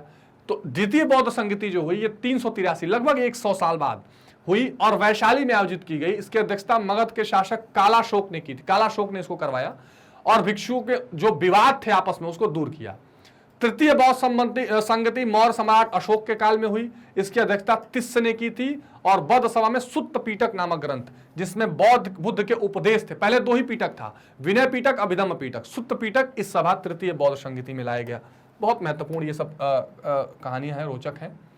अंतिम और चतुर्थ बौद्ध संगति कुषाण वंशीय शासक कनिष्क के शासनकाल में हुई। कुषाण शासन पहली ईसा पूर्व से पहली शताब्दी के आसपास ये शासन चल रहा था। ये वो वंश था जिसने पहली बार सोने के सिक्के का इस्तेमाल किया और इनके राज्य में ये चतुर्थ बौद्ध संगति हुई। ये कश्मीर के इलाके में कराई गई। कुंडल वन में, और इस बौद्ध सभा की अध्यक्षता वसुमित्र नामक विद्वान ने की थी और बौद्ध धर्म की महायान शाखा को मान्यता प्रदान की गई। देखिए बौद्ध धर्म दो शाखा में बट गया था, हीनयान और महायान। ठीक है, तो पहले एक ही शाखा थी, महायान में कुछ नए तरीके के नियम कानून इसमें आ गया था। हीनयान में यह था कि केवल अपने ही उद्धार की बात सोची जा रही थी, महायान में यह था कि नहीं अपने साथ साथ दूसरे के उद्धार की भी बात करके हम प्रचार प्रसार करेंगे। ये दो शाखाएं बन गई थी, ये चतुर्थ बौद्ध संगति में देखा गया था। अब हीनयान और महायान जो संप्रदाय था उसकी थोड़ी सी चर्चा यहां पर जरूर कर लेते हैं। प्रारंभ में महात्मा बुद्ध द्वारा स्थापित बौद्ध धर्म की कोई शाखा नहीं थी, लेकिन बाद में बौद्ध भिक्षुओं में असंतोष हो गया और कनिष्क के शासनकाल में स्पष्ट हो गया कि एक नवीन शाखा महायान का जन्म हुआ है। ठीक है, तो पहले कोई शाखा नहीं थी, लेकिन कनिष्क के शासन ने पहली ईसा पूर्व आते पहली शताब्दी आते आते इसमें महायान नामक एक शाखा जुड़ गई और चतुर्थ बौद्ध संगति में यह शाखा जुड़ी थी। इसके मूल, अच्छा जो मूल था, मतलब जो बौद्ध धर्म में पहले से नियम कानून चले आ रहे थे उसी को मानने वाले जो लोग थे उनको हीनयान कहा गया कि ठीक है आप हीनयान कहे जाएंगे, और जो कुछ असंतुष्ट थे नई चीजें उसमें जोड़ना चाह रहे थे वो लोग कौन कहलाए, महायान कहलाए। तो हीनयान कौन कहा जाएगा, आप इसको ऐसे याद रखिए, हीन है वो पुरानी चीजें ही मानेंगे, तो हीन यानी मूल जो पहले से चला आ रहा था, और महायान थोड़ा महान बनने की कोशिश किया। ठीक है, महायान, और इसमें क्या है नई चीजें जुड़ी थी। ठीक है, ये ध्यान रखिएगा, तो नई शाखा महायान निकलकर सामने आई। हीनयान महात्मा बुद्ध द्वारा स्थापित मूल बौद्ध धर्म था, महायान थोड़ा संशोधित या संशोधन चेंजेस करके आया। हीनयान सिर्फ महात्मा बुद्ध के उपदेशों को मानता था, महायान उनकी शिक्षाओं के अतिरिक्त बोधिसत्वों की जो शिक्षा थी उसको भी मानता था। हीनयान एक दार्शनिक सिद्धांत है, महायान एक धर्म है, बहुत महत्वपूर्ण बात है। हीनयान हमेशा जो बुद्ध ने दर्शन दे दिया उसी को प्रीच करेगा, अकेले में उसको प्रैक्टिस करेगा। महायान थोड़ा सा धर्म मतलब उसमें फिर रिचुअल्स भी आ जाते हैं, तौर तरीके, बाद में धीरे धीरे कर्मकांड भी उसमें जुड़ता चला गया, तो ये चीजें हैं। हीनयान में महात्मा बुद्ध को एक महापुरुष समझा गया, महायान में उनको देवता के रूप में माना गया। तो हीनयान कभी नहीं कहता है कि आप मूर्ति पूजा करिए उनकी या उनको आप कोई अवतार बताइए, लेकिन महापुरुष मानते हैं। महायान उनको देवता मानने लगे। हीनयान मूर्ति उपासक नहीं है, महायान मूर्ति पूजा करते हैं। ध्यान से समझ लीजिएगा अंतर। हीनयान पाली भाषा का प्रयोग करते हैं, महायान ने संस्कृत को अपनाया ताकि और लोगों तक उसको पहुंचाया जाए। हीनयान का सिद्धांत कठोर है, महायान में सरल सुगम, जिस तरह लोग एडजस्ट कर पाए उस तरह के उसमें चीजें डाल दी गई हैं। हीनयान सन्यासी जीवन की बात करता है, महायान गृहस्थ जीवन की बात करता है। हीनयान ज्ञान प्रधान है, महायान करुणा प्रधान है, यानी कि वो इमोशंस की ज्यादा बात करेगा। हीनयान अपेक्षा महायान ज्यादा आशावादी है। कुल मिलाकर जो आप महायान है उसको आप कह सकते हैं कि वो एडजस्टिंग नेचर वाला है, कि ठीक है थोड़ा गृहस्थ भी जुड़ जाए, थोड़े नियम कानून और बना दिए जाएं, थोड़ा आसान कर दिया जाए, थोड़ा मूर्ति जैसा पूजा करके मूर्ति पूजा कर लेते हैं, देवता बना लेते हैं, मंदिर बना लेते हैं, तो नई नई चीजों को अपने में ऐड ऑन करते चले गए। और जो हीनयान है वो आज भी पुरानी चीजों को ही लेकर फॉलो करते हैं। अब थोड़ा सा बौद्ध धर्म के पतन का कारण देख लेते हैं, ऐसा क्या कारण है कि वो पतन होता चला गया। कुछ दोष की अगर बात करें तो बौद्ध धर्म का प्रादुर्भाव और प्रचार एक सरल और व्यवहारिक धर्म के रूप में हुआ, लेकिन बाद में इसमें कई सारे नियम और निषेध जुड़ते चले गए। जिन कुरीतियों और प्रथाओं का बुद्ध ने विरोध किया, बौद्ध धर्म में वो चीजें आती चली गई। ठीक है, उसकी चर्चा करेंगे। बौद्ध धर्म मूर्ति पूजा का विरोध करता था, लेकिन महायान के लोग मूर्ति पूजा करने लगे। बौद्ध धर्म में जीवन काल में बौद्ध धर्म का प्रचार लोक भाषा में किया जाता था, लेकिन बाद में यह संस्कृत में किया जाने लगा और इससे फिर लोकप्रियता इसकी कम होने लगी। दूसरी बात, इसमें संप्रदाय चला गया। पहले इसमें संप्रदाय नहीं था, लेकिन 5वीं शताब्दी तक इसमें 18 संप्रदाय हो गए और उसमें हीनयान, महायान, वज्रयान संप्रदाय, वज्रयान भी एक महत्वपूर्ण संप्रदाय भी इस तरह के कई संप्रदाय हो गए और फिर आपस में ही इसमें कई सारा मतभेद होता चला गया। तो ये एक रीजन था। उसके अलावा जो बौद्ध संघ थे इसमें बहुत ज्यादा भ्रष्टाचार होने लगा। इनकी जो संघ में रहने वाले भिक्षु थे उनके बहुत सारे आचरण भी बुरे होने लगे, गलत पाया जाने लगा, ये भी एक कारण था। अनुयायियों को शुद्ध आचरण की बात की थी, लेकिन धीरे धीरे अनुयायी चरित्रहीन हो गए और उन्होंने अपना जो नियम कानून था उसको तोड़ना शुरू कर दिया। स्त्रियों का प्रवेश उसमें होने लगा तो विलासिता आ गई, मतलब एक तरह से स्त्री इसके लिए जिम्मेदार नहीं है, स्त्री पुरुष दोनों ने बराबरी रूप से उसको भ्रष्ट किया, तो यह ऐसा माना जाता है। फिर ईश्वर में अविश्वास, यह महत्वपूर्ण बात है कि लोगों ने धीरे धीरे देखा कि भाई इनका तो किसी ईश्वर या किसी ऐसी सत्ता में विश्वास ही नहीं है। वो कहते हैं इंसान आत्मा में तक विश्वास नहीं है। तो बौद्ध धर्म का ईश्वर के अस्तित्व में विश्वास नहीं था। बौद्ध धर्म में बोधिसत्वों की उत्पत्ति और महायान संप्रदाय द्वारा उनको सक्रिय बनाने की चेष्टा और निर्वाण की विचारधारा में परिवर्तन भी बौद्ध धर्म को देवी देवताओं के मुकाबले खड़ा नहीं कर पाई और कहीं ना कहीं वो टिक नहीं पाया। और मैंने कहा ना, हिंदू धर्म का पुनरुत्थान, ये बहुत महत्वपूर्ण बात है। खासकर इसमें शंकराचार्य आए और उन्होंने हिंदू धर्म में जो कुरीतियां थी उसको दूर किया और हिंदू धर्म फिर खड़ा होने लगा। तो हिंदू धर्म का पुनरुत्थान इसमें महत्वपूर्ण था। मौर्य वंशीय शासकों के बाद भारत में शुंग आया, हमने बृहद्रथ की हत्या हो गई तो पुष्यमित्र शुंग ने शुंग वंश की स्थापना की, इसकी चर्चा हमने की थी। और इन राजाओं ने जो ब्राह्मण धर्म था, हिंदू धर्म था, उसको फिर से मानना शुरू किया, लोगों में प्रचार किया, हिंदू धर्म का संरक्षण किया। हिंदू धर्म के अनुयायी ये राजा थे, गुप्त वंशीय भी, और हिंदी धर्म को राजधर्म बनाया गया और संस्कृत भाषा को राजभाषा बनाया गया। तो जो लोगों की भाषाओं में बौद्ध धर्म का पहले प्रचार होता था पाली वगैरह में, वो बंद होने लगा, तो इससे भी बौद्ध धर्म कहीं ना कहीं नीचे जाने लगा। राजकीय संरक्षण का अभाव, अभी मैंने आपको बताया, नहीं कोई राजकीय संरक्षण मतलब क्या है, राजा जब किसी चीज को बचाए, अब राजा बौद्ध धर्म को बचाने नहीं, क्योंकि जो शिशुनाग वंश था वो ब्राह्मण का था, फिर गुप्त वंशीय भी हिंदू धर्म वाला आ गया, तो फिर उसमें ये नहीं होने लगा। तो जो शासन के बाद और राजवंश आए कुषाण के बाद, उन्होंने धर्म को संरक्षण नहीं दिया। हर्षवर्धन और कुछ पाल शासकों ने, प्रायः अन्य सभी शासकों ने हिंदू धर्म का पालन किया। राजकीय संरक्षण के बाद बौद्ध धर्म का पतन प्रारंभ हो गया, तो राजकीय संरक्षण मिल ही नहीं रहा था। फिर हूण और मुसलमानों का आक्रमण हो गया।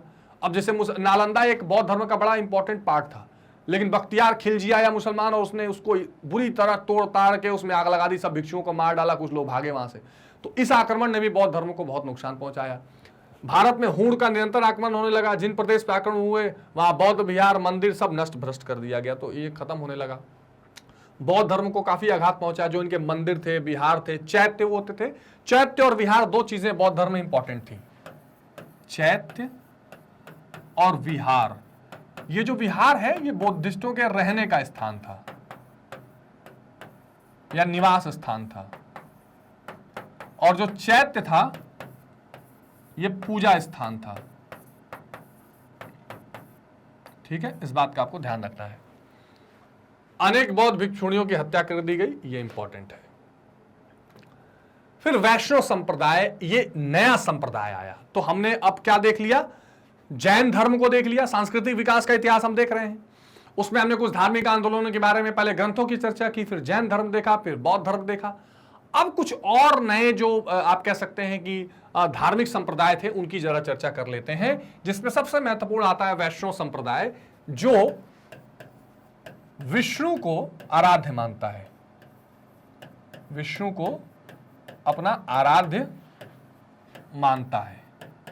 अभी हिंदू धर्म के अंदर ये संप्रदाय बनते हैं, कुछ लोग विष्णु को मानते हैं, शिव को मानते हैं, इस तरह से। तो भगवान विष्णु को अपना इष्ट देव यानी जिसकी वो पूजा करें, मानने वाले को वैष्णव कहे गए, और इनका संप्रदाय वैष्णव या भागवत कहा गया। उनका धर्म वैष्णव धर्म या भागवत धर्म ही कहलाता है। भंडारकर के अनुसार उपनिषदों के उपासना के विचार से भक्ति सिद्धांत की उत्पत्ति हुई, और इसमें वैष्णव इंपॉर्टेंट है। तो जो भक्ति, देखिए पहले क्या था, जो आप कह सकते हैं कि जो वैदिक परंपरा थी वो भक्ति पर कम आधारित, ज्ञान पर ज्यादा आधारित थी, या वो जो उपनिषद थे वो ज्ञान आधारित, या आप कह सकते हैं कि चिंतन आधारित ज्यादा था। लेकिन जो भक्ति काल शुरू हुआ, धीरे धीरे आगे भक्ति काल में और आगे आएंगे तो खैर बात की बात है, लेकिन जो भक्ति आधारित चीजें हैं उसमें संप्रदाय आपको दिखाई पड़ेंगे, वैष्णव, शैविज्म, जो एक इष्ट की भक्ति करेंगे। ठीक है, वैष्णव संप्रदाय के प्रवर्तक वासुदेव माने जाते हैं, और इस संप्रदाय का प्रमुख केंद्र मथुरा माना जाता है। यही विष्णु का ही अवतार राम को बनाया गया, विष्णु का ही अवतार कृष्ण को बनाया गया। इस संप्रदाय को यदुवंश की विष्णु शाखा कहते हैं, और वासुदेव कृष्ण ने लोकप्रिय बनाया। तो विभिन्न पुरातात्विक और साहित्यिक साक्ष्यों से पता चलता है कि 4वीं शताब्दी ईसा पूर्व में वासुदेव कृष्ण की पूजा होती थी। 2री शताब्दी ईसा पूर्व तक यह मथुरा और उसके आसपास के क्षेत्रों में लोकप्रिय हो गई थी। बहुत महत्वपूर्ण है ये। वैष्णव धर्म का श्रेष्ठ धार्मिक ग्रंथ भगवत गीता है, जो इस समय हिंदुओं का लोकप्रिय ग्रंथ है, और ये किसका भाग है, ये महाभारत का ही भाग है। ठीक है, हमने इसकी चर्चा की थी। इसमें कितने अध्याय हैं भगवत गीता में? 18 अध्याय हैं, और इसमें 3 मार्गों का संश्लेषण या सिंथेसिस है। कौन सा?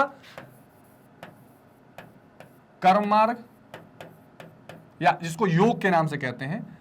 योग यानी जिससे आप आत्मा परमात्मा से मिल जाए या जीव ईश्वर से मिल जाए। तो कर्म के माध्यम से भी कर्म योग हो सकता है, ज्ञान योग हो सकता है, और भक्ति योग हो सकता है। ठीक है, ये 3 इसमें महत्वपूर्ण चीजें बताई गई हैं। अब भगवत गीता में ज्ञान कर और भक्ति का सम्मिश्रण है, बहुत महत्वपूर्ण है। तीनों चीजों को बहुत अच्छे से मिलाया गया है, जरूर आप पढ़िए। इसके अनुसार मनुष्य के मोक्ष प्राप्ति के 3 मार्ग हैं, चाहे आप ज्ञान से पा लीजिए, चाहे आप कर्म करके पा लीजिए, या भक्ति करके पा लीजिए। ठीक है, बहुत महत्वपूर्ण है। भगवान विष्णु के 10 अवतार स्वीकार किए जाते हैं। तो इसमें मत्स्य अवतार, यानी कि मछली का, कच्छप अवतार, वाराह, सूकर ईश्वर का अवतार माना जाता है, नरसिंह अवतार, वामन यानी कि एक बौने के अवतार, परशुराम, राम अवतार, कृष्ण अवतार, बुद्ध अवतार और कल्कि अवतार। ये महत्वपूर्ण अवतार भगवान विष्णु के बताए गए हैं जो कलयुग में, अभी कल्कि अवतार बताया गया कलयुग में होगा, तो ये वैष्णव संप्रदाय के लोग मानते हैं। संपूर्ण भारत की धार्मिक विचारधारा को इसने प्रभावित किया है और सहिष्णुता और भक्ति का वातावरण तैयार करके हिंदू धर्म की एकता को स्थापित करने में बहुत बड़ी भूमिका वैष्णव संप्रदाय ने निभाई है। तो इसके बारे में आप जरूर जानकारी रखिए जो विष्णु धर्म को विष्णु को इष्ट मानते हैं। फिर आते हैं शैव संप्रदाय जो शिव को इष्ट मानते हैं। शिव को इष्ट, शिव को क्या कहा गया है? शिव को आदि योगी कहा गया है। ठीक है, योग जो आप देखते हैं, जो भी योग से संबंधित चीजें आप देखते हैं वो उसको माना गया कि इस दुनिया में प्रकट अगर किसी ने किया है तो शिव ने किया है। और ऐसा भी कहा जाता है, माना जाता है और बहुत वैज्ञानिक भी लगता है कि शिव का जितना भी चमत्कार था वो अपने आप में वैज्ञानिक चमत्कार था, वो योग से ही संबंधित है। योग से आप सारी चीजें कर सकते हैं। शैव धर्म वैष्णव धर्म से भी काफी प्राचीन माना जाता है। इसके अनुयायी शिव की अथवा शिवलिंग की पूजा करते हैं। ऋग्वेद में रुद्र नामक देवता का उल्लेख मिलता है जो शिव से मिलता जुलता माना गया, शिव को माना गया है। कालांतर में शिव को ऐसा देवता माना गया जो सृष्टि को बनाने या नष्ट करने, विशेष करके संहारक इनको माना गया है। कहा जाता है तीसरी नेत्र खोल देंगे तो दुनिया भस्म हो जाएगी। शिव की पूजा किसी विशेष संप्रदाय द्वारा नहीं की जाती है, सभी आर्य इसको अपना देवता मानते हैं इनको, और समय में, आधुनिक समय में भी सभी हिंदू उनकी पूजा करते हैं। हर काल में देखा गया, कृष्ण के अवतार में भी देखा गया कि शिव की पूजा हो रही है, उस कहानी में आता है वर्णन।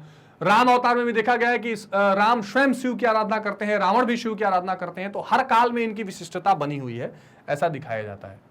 शैव संप्रदाय की स्थापना 2री शताब्दी ईसा पूर्व में लकुलिश ने की और शक संवत का आरंभ होने तक शैव धर्म पूरे भारत में प्रचलित हो गया।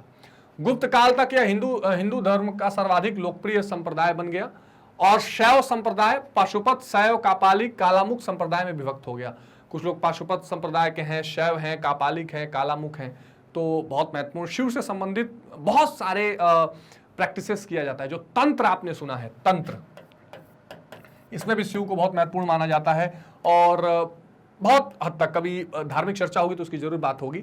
शैव संप्रदाय बहुत ही अपने आप में जिसको कह सकते हैं योग से संबंधित, ध्यान से संबंधित, इसके अलावा वैज्ञानिक रहस्यों से संबंधित जुड़ा हुआ संप्रदाय है। ठीक है, फिर आते हैं थोड़े से स्तूपों की चर्चा करते हैं, क्योंकि हमने देखा था कि कौन कौन से वो महत्वपूर्ण चीजें जो हमारे सांस्कृतिक विकास का महत्वपूर्ण भूमिका अदा की है। तो उसमें आता है स्तूप, आपके एनसीईआरटी में अलग से मेंशन है।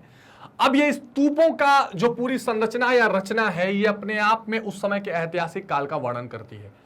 प्राचीन काल से ही लोग स्थलों को पवित्र, स्तूप कई बार ऐसा बनाया जाता था कि जो प्रमुख व्यक्ति होते थे उनके अवशेष जहां पर रखे जाते थे उसके ऊपर एक गुंबद बनाया जाता था, उसको स्तूप का नाम दिया जाता था, उसमें कुछ चीजें लिखी जाती थी। तो प्राचीन काल से ही लोग कुछ स्थलों को पवित्र मानते थे। विशेष प्रकार की वनस्पति से आच्छादित अनूठी चट्टान वाले विस्मयकारी प्राकृतिक सौंदर्य वाले स्थान पवित्र स्थल बन जाते थे। कोई भी अगर प्राकृतिक छटा वाले अच्छे जगह है तो उनको पवित्र बनाकर वहां पूजा पाठ, खासकर बौद्ध धर्म में ऐसे कुछ पवित्र स्थल पर एक छोटी सी वेदी बनी होती थी जिसे चैत्य कहा जाता था। बौद्ध साहित्य में अनेक चैत्यों का वर्णन मिलता है। तो चैत्य जब भी आएगा बौद्ध साहित्य से जोड़ सकते हैं, जैसे लुम्बिनी जहां महात्मा बुद्ध का जन्म हुआ, बोध गया जहां उन्हें ज्ञान प्राप्त हुआ, सारनाथ जहां उन्होंने उपदेश दिया, कुशीनगर जहां उन्हें महानिर्वाण प्राप्त हुआ। ठीक है, निर्वाण नहीं, महानिर्वाण। ठीक है, सने सने सभी स्थल पवित्र हो गए और बौद्ध स्थलों में परिवर्तित हो गए और यहीं पर फिर स्तूपों का निर्माण होने लगा। यानी जहां जहां बुद्ध के जीवन काल से चीजें जुड़ी रही उसको पवित्र माना जाने लगा और उनको फिर स्तूपों का निर्माण करके वहां पर उनको पवित्र बनाया जाने लगा। ऐसा बहुत बार देखा गया। अब स्तूप क्यों और कैसे बनाए जाते थे भी इंपॉर्टेंट है। तो ऐसे अनेक स्थल जिन्हें पवित्र माना जाता था, इन स्थलों पर महात्मा बुद्ध से संबंधित अवशेष, जैसे उनके द्वारा सामान, उनकी अस्थि, दांत, भस्म आदि को सोने या अन्य किसी धातु के कलश में बंद करके रख दिया जाता था और उस पर पत्थर और ईंट का ठोस ढांचा बनाकर गोल गुंबद बनाया जाता था। तो मैंने अभी बताया कि जहां जहां खास करके स्तूप हैं वहां उनके अंदर उनके कोई न कोई जीवन काल से संबंधित चीजें पड़ी हुई हैं और उनको पवित्र जो है उनको माना गया है। स्तूप बनाने की परंपरा संभवतः महात्मा बुद्ध से पहले प्रचलित रही होगी, लेकिन बुद्ध और बौद्ध धर्म के प्रतीक के रूप में स्तूप निर्माण का विशेष लोकप्रियता बनी। तो मंदिर तो ज्यादा बनाया नहीं जाता बौद्ध धर्म में, स्तूपों की बड़ी महत्वपूर्णता है। बौद्ध धर्म अशोकावदान से ज्ञात होता है कि मौर्य सम्राट अशोक ने बुद्ध के अवशेषों के हिस्से प्रत्येक शहर में बांटकर उनके ऊपर स्तूप बनाए। और सबसे फेमस स्तूप आपने सुना होगा सारनाथ में तो है ही सांची का स्तूप, जो मध्य प्रदेश में है, भोपाल के बगल में, ये भी बहुत महत्वपूर्ण स्तूप है। अगर सांची स्तूप की बात करें तो 2री शताब्दी ईसा पूर्व तक भरौत, सांची और सारनाथ जैसे पवित्र स्थल पर स्तूप बनाए जा चुके थे। प्राप्त साक्ष्यों से ज्ञात होता है कि स्तूप प्रायः दान के धर्म से बनाए जाते थे और स्तूप बनाने के लिए दान राजाओं के द्वारा, धनी व्यक्तियों के द्वारा, शिल्पकारों के द्वारा, भिक्षुओं के द्वारा दिए जाते थे। दान से स्तूप बनाए जाते थे। स्तूप का जन्म अर्धगोलाकार ईंट और मिट्टी के टीले से हुआ था, जिसे अंड कहा जाता था। तो ये जो पूरा अर्धगोलाकार स्तूप आपको दिखाई पड़ता है, उन्हें अंड कहा जाता है। आगे अभी उसकी चर्चा मैं करूंगा।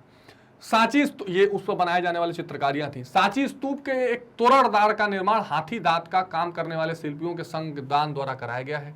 जो तोरणद्वार है शुरू का, अंड के ऊपर एक संरचना बनाई जिसे हर्मिका कहते हैं। ठीक है, यह संरचना एक छज्जे की भांति होती है।